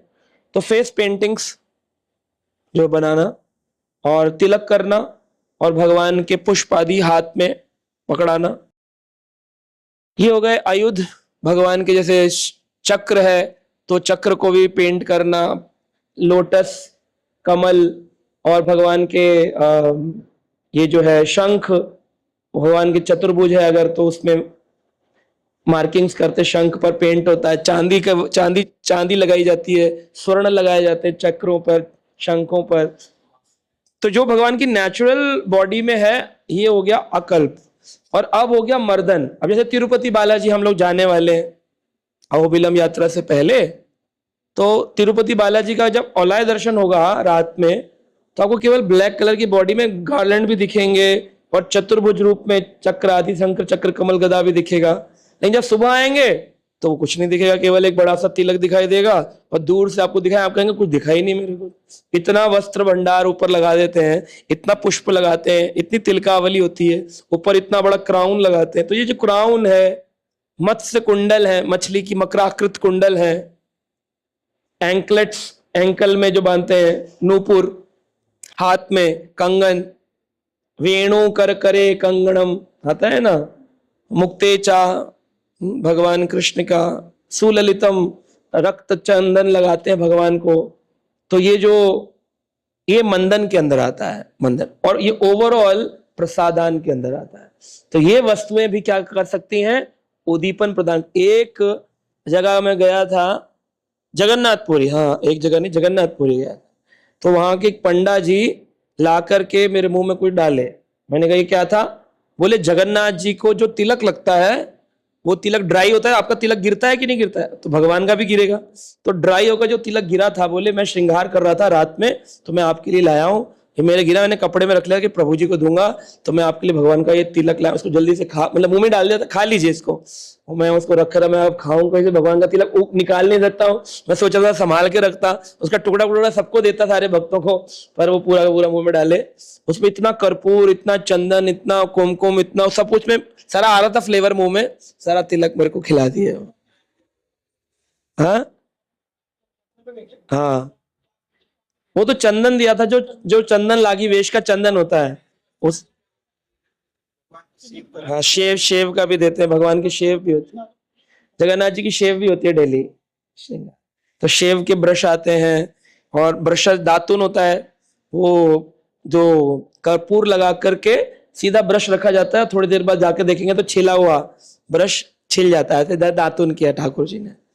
तो वो दातुन भी मिलती है, भक्तों को मिल जाती है प्रसाद। तो ये भगवान के मंदन है जो ऊपर से लगाए गए हैं, और जो ऑलरेडी बॉडी में है वो अकल्प है, और जो वस्त्र है वो तो वस्त्र है ही। तो इस प्रकार से ये हमने चर्चा किया अकल्प। तो इसके अंदर अब इसको इन्होंने नाम दिए हैं, अकल्प को, बाल को बोला है केश बंधन, केश बंधन। और भगवान के शरीर पर चंदन लगाना, इत्र लगाना, इत्र लगाते हैं ना हम लोग नरसिंह आरती में, उसको कहते हैं अलेपन, अलेपन। और माला तो माला है ही है, माला माता जी भी है हमारे पास, माला है। और चित्र, चित्रावली, जो हम तिलकावली कह रहे हैं उसको इन्होंने चित्रा बोला, चित्रावली, चित्रावली, चित्रावली बोला है इन्होंने, हमने तिलकावली बोला है। और जो भगवान को तिलक लगता है विशेष, डेली गोपी चंदन लगाते हैं। कभी अलग अलग संप्रदाय अपने अपने अनुसार विग्रहों को तैयार करते हैं। रावण संप्रदाय वाले अपना व्हाइट चंदन लगा देते हैं और बीच में रेड करते हैं, और जो गौड़िया वैष्णव है वो गोपी चंदन लगा करके ऐसा तुलसी बनाते हैं। तो सब अपने अपने आप सांप्रदायिक तिलक ठाकुर जी को लगाते हैं, क्योंकि भगवान चरण रज भक्तों की लगाते हैं। तो अब जाते पंढरपुर तो सीधा ऐसे गोल, फिर नीचे से टिप कर देते हैं। तो भगवान भक्तों की चरण रज लगाते हैं भगवान। हाँ, तो उसको कहते हैं विशेषका, विशेषका, विशेषका। और जो भगवान के हाथ में कमल है उसको कहते हैं केली पद्म, क्रीड़ा करने के लिए है, विनोद लीलाएं करते राधा रानी के साथ तो कमल मारते हंसते हंसते हंसते, केली पद्म, विशेषिका, विशेषिका। और अब इसमें भी बहुत सारा लिखा है, केश बंद कैसे करना चाहिए, उसमें पुष्प लगाने चाहिए, वेणी बाधन। अब जैसे वेणी राधा कौन से भगवान है इधर प्रयागराज में, वेणी माधव, राधा वेणी माधव। तो वेणी उनका डेली श्रृंगार की फोटो आप देखेंगे हैरान हो जाएंगे, इतने से ठाकुर जी हैं, हजारों प्रकार के। आप तो जाते होंगे वेणी माधव प्रयागराज, अलग अलग प्रकार का श्रृंगार, डेली श्रृंगार होता है, बहुत विशेष विशेष श्रृंगार, बहुत सुंदर करते हैं वहां पे। हाँ, और अलेपन हो गया, ऑइंटमेंट्स, माला हो गई, चित्रावली हो गई। तो चित्रावली जो करी जाती है मुख्य रूप से वो सैंडलवुड, चंदन की जाती है, गोपी चंदन की नहीं, चंदन की। पर उसमें कलर भी मिलाए जाते हैं, तो फिर वो अलग अलग अलग अलग अलग। फिर मंदन के बारे में बताया है कि जो भगवान के सिर पे मुकुट लगता है उसको कहते हैं कीरट, कीरट मुकुट। कान में कुंडल, मकराकृत कुंडल, गले में हार, और जो गले में दूसरी छोटी माला पड़ी उसको कहते हैं चतुस्की माला, चतुस्की माला, चतुस्की। और ब्रासलेट्स जो है हाथ में कंगन, उसको कहते हैं वल्या, वल्या। और जो हाथ में अंगूठी पहनते ठाकुर जी उसको कहते हैं उंगलिय, उंगलिय का, उंगलिय का, उंगली के लिए उंगलिय का। हम मुद्रिका भी कह सकते हैं, उंगलिय का भी कह सकते हैं। और बाजूबंद जो होता है उसको कहते हैं क्योर, क्योर, क्योर। और पैरों में तो नूपुर होती है, एंकलेट हमने बताया इस प्रकार से। तो लगभग हम आ गए एंड में इस चैप्टर के। और आखिरी कौन सा था, 4 भाग में पहला उद्दीपन का प्रक्रिया। तो प्रक्रिया में ठाकुर जी अलग अलग लीला करते हैं, जैसे जैसे प्रसिद्ध है नूपुर, नूपुर। हाँ, अब भगवान अलग अलग प्रक्रिया करते हैं, जैसे वनमाली, वनमाली वंशीधारी नित्य रूप धरी, बोलते ना, आओ जी गाओ जी गोपी वनमाली। तो गोपियों के वनमाली बनकर के प्रक्रिया कहते हैं शाम चूड़ी बेचने आया। तो शाम भगवान कभी चूड़ी वाला बनते हैं, कभी नाविक बनते हैं, मानसी गंगा में नाविक बन जाते हैं भगवान, नाविक बनते हैं, मयूर बनते हैं मोर कुटीर पर। तो ये जो लीला करते हैं अलग अलग रूपधारी, इसको कहते हैं प्रक्रिया। तो एक है गुण, गुण में हो गया उनके बॉडीली फीचर्स, 16 वर्ष किशोर, और फिर हो गया चेष्टा, उसमें लीला करनी, कभी रास कभी है, कभी दुष्ट दलन। फिर हो गया तीसरा रूप, रूप में आ गया आपका वस्त्र, अकल्प, मंदन। और फिर आ गया आपका प्रक्रिया में कभी वनमाली, कभी मुरलीधारी, कभी मयूर बिहारी, कभी कुछ कुछ, कभी वन बिहारी, कभी विपिन बिहारी, अनेक नाम है, मदन मोहन, जो भी कहे। तो इस प्रकार से ठाकुर जी ये मूल रूप से होते हैं। और इसके ये जो सारी वस्तुएं हैं क्या करती है, हमारे हृदय में उद्दीपन करती हैं। और भी बहुत सारी वस्तुएं हैं, जैसे कृष्ण की वंशी है। अब ये लंबी लिस्ट है, इसको जल्दी से पढ़ लेते हैं, समय हो रहा है। कृष्ण की वंशी है और कृष्ण का श्रृंग है। श्रृंग, श्रृंग होता है सींग, बफेलो है ना, हॉर्न, उसको बजाते हैं, बिगुल बोलते हैं, बिगुल ऐसे श्रृंग बजाते हैं भगवान। इसको भगवान तुरही की तरह प्रयोग करते हैं, इसमें से आवाज निकलती है। वृंदावन में आपने देखा होगा ऐसे करके कमर पे है, उसको कहते हैं श्रृंग, कृष्ण श्रृंग। वेणु, वेणु के कई नाम है, कई प्रकार की वेणु है भगवान की, एक नहीं है। जानते हैं ना कितने प्रकार की वेणु है? 3 प्रकार की वेणु है भगवान की। तो यहां पर लिखा है, इसके अंदर आप पढ़ लीजिएगा। एक है वेणु, एक है मुरली, एक है बंसी। तो ये भगवान की अलग अलग नाम की है, जिसमें जो सबसे पहली है महानंदा। महानंदा, या उसका एक नाम है सम्मोहिनी, महानंदा सम्मोहिनी। और ये जो महानंदा सम्मोहिनी है, ये बड़ी विशेष है। ये देवताओं को भी हिला देती है, इतनी तेज गति से जाती है कि इंद्र आदि देवता के लोगों तक इसकी ध्वनि जाती है। और दूसरी है आकर्षणी, जो कि मुक्त आत्माओं को अपनी ओर आकर्षित करती है। और तीसरी है आनंदिनी, जो कि गोपी आदियों को अपनी ओर आकर्षित करती है और उनके हृदय में पूर्ण प्रेम रसोप्लस भर देती है। तो यहां पर लिखा है मुरली, वेणु। वेणु काफी छोटी होती है, 6 इंच से अधिक लंबी नहीं होती है, 6 इंच से अधिक लंबी नहीं होती है। इसमें बजाने के लिए 6 छेद होते हैं, 6 इंच 6 छेद। मुरली लगभग 18 इंच लंबी होती है। इसके सिरे पर एक छेद रहता है, पूरे शरीर में 4 छेद रहते हैं। पूरी लंबी है, उसके ऊपर एक छेद होता है ना, एक तो मुंह से बजती है और एक साइड से बजती है, तो एक छेद ऊपर होता है और नीचे 4 होते हैं, पर लंबाई इसकी 18 इंच होती है। पूरे शरीर में 4 छेद हैं, ये मोहक ध्वनि उत्पन्न करती है। और तीसरी है वंशी, ये 15 इंच लंबी होती है और इसमें कुल 9 छेद होते हैं। कृष्ण समय समय पर आवश्यकता अनुसार 3 प्रकार की वंशी वादन करते हैं। तो पहली हो गई कौन सी? महानंदा सम्मोहिनी। दूसरी हो गई आकर्षणी, तीसरी हो गई आनंदनी। ये आनंदनी वंशी ग्वाल वालों को मनोहर लगती है, और मणियों वाली वंशी ये बांस की बनी होती है। और महानंदा सम्मोहिनी ये स्वर्ण जड़ित होती है। जो महानंदा सम्मोहिनी है, इसमें स्वर्ण लगा होता है, सोना सोना लगा होता है। तो वेणु 6 इंच लंबी होती है, ग्रामीण होती है। ग्रामीण लोग गायों को बुलाने के लिए, चिड़ियों को बुलाने के लिए, देवताओं को बुलाने के लिए। कृष्ण का भाव है गोपाल का। मुरली 18 इंच लंबी होती है, 4 छिद्र होते हैं, बहुत मधुर होती है और गोपियों को बुलाने के लिए होती है, माधुर्य प्रेम से भरी होती है। और जो तीसरी है वंशी, वह सबसे लंबी है, 15 गलत लिखा है इसमें, इस प्रिंटिंग गलत है, 24 इंच होती है वंशी, पर 24 इंच है, ये बुक में प्रिंटिंग गलत है। भक्ति रसामृत सिंधु में लिखा है 24 इंच, इसमें 15 इंच लिख दिया है। वही मैंने कहा 18 से बड़ी होनी चाहिए ना, छोटी कैसे हो गई? पहली 6, फिर 18, 6 1 जा 6 3 जा 6 4 जा 6 3 जा 18, 6 4 जा 24।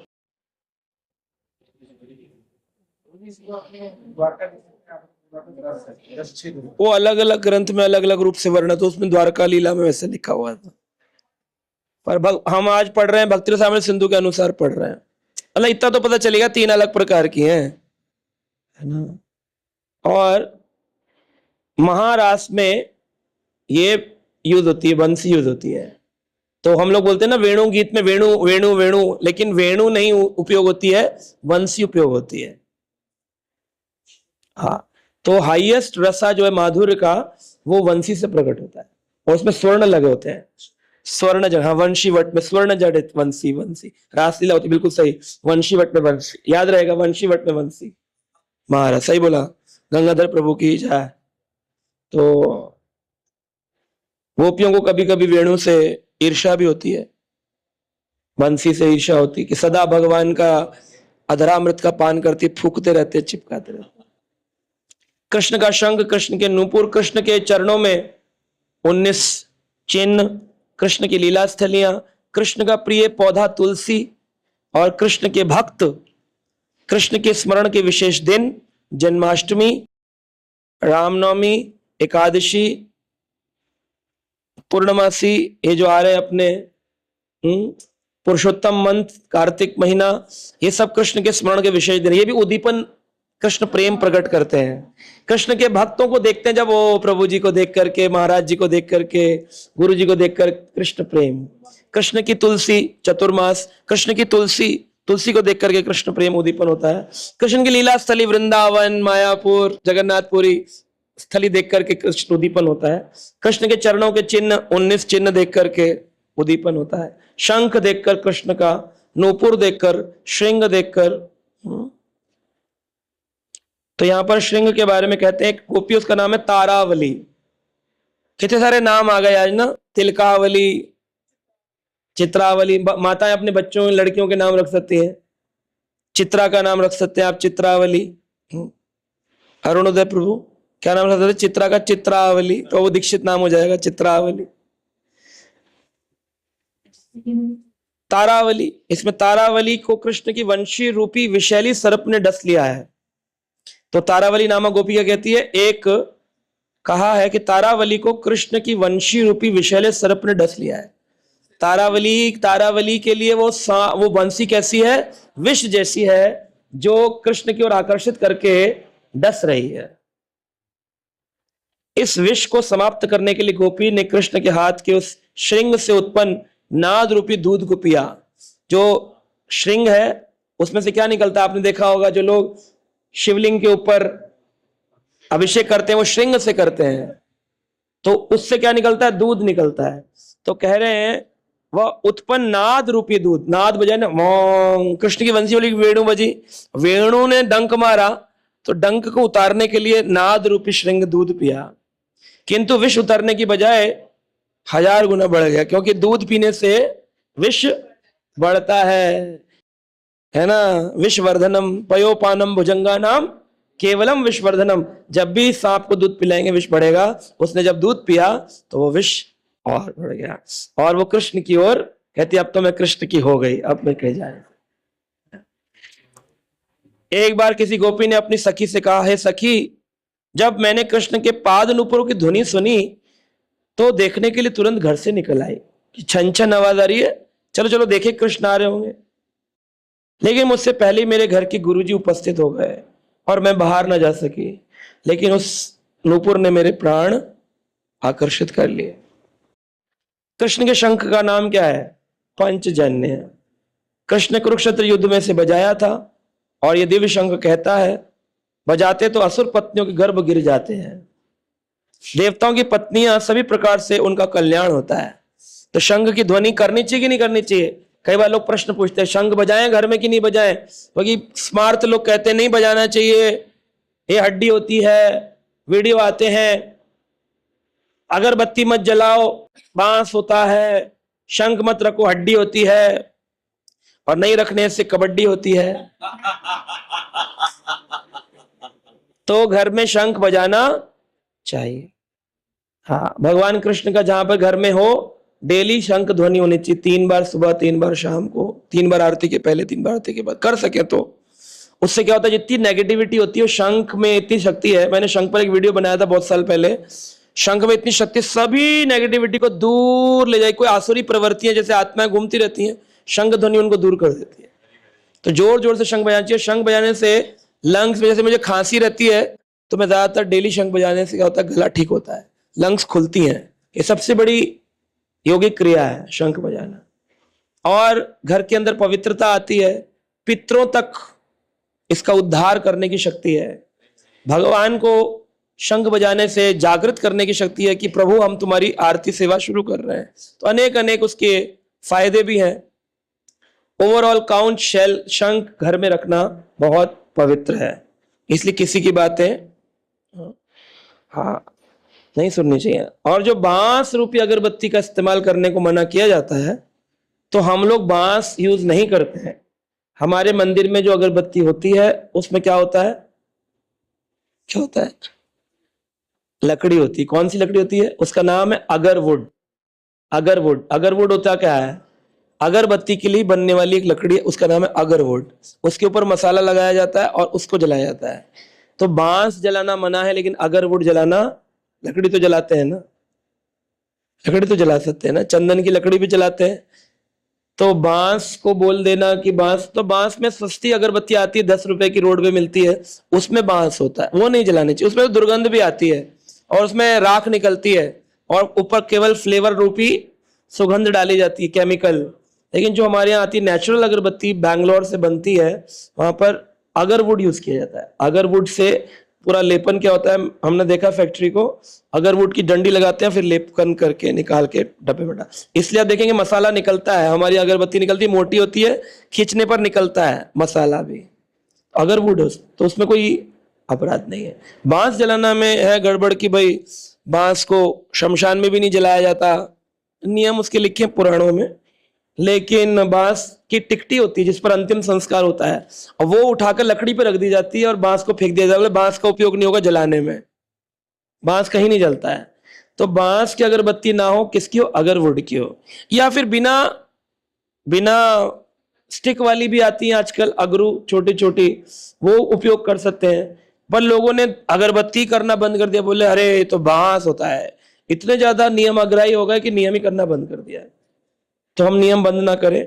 तो इसमें मूल रूप से भक्ति साम्य सिंधु के अध्याय में उद्दीपन के सिद्धांतों का वर्णन किया गया। ठीक है, हरे कृष्णा। क्या आप भी अपने जीवन में भक्ति और शांति का संचार करना चाहते हैं? तो देर किस बात की, जुड़िए हमारे YouTube चैनल कृष्णा टीवी से, जहां आपको मिलेंगे भक्तिमय वीडियोस, प्रेरणादायक भागवत कथाएं और अनमोल आध्यात्मिक ज्ञान। तो अभी सब्सक्राइब करें और हमें फॉलो करें एवं अपने प्रियजनों के साथ ये दिव्य यात्रा साझा करें और आध्यात्मिकता की ओर कदम बढ़ाएं। हरे कृष्णा।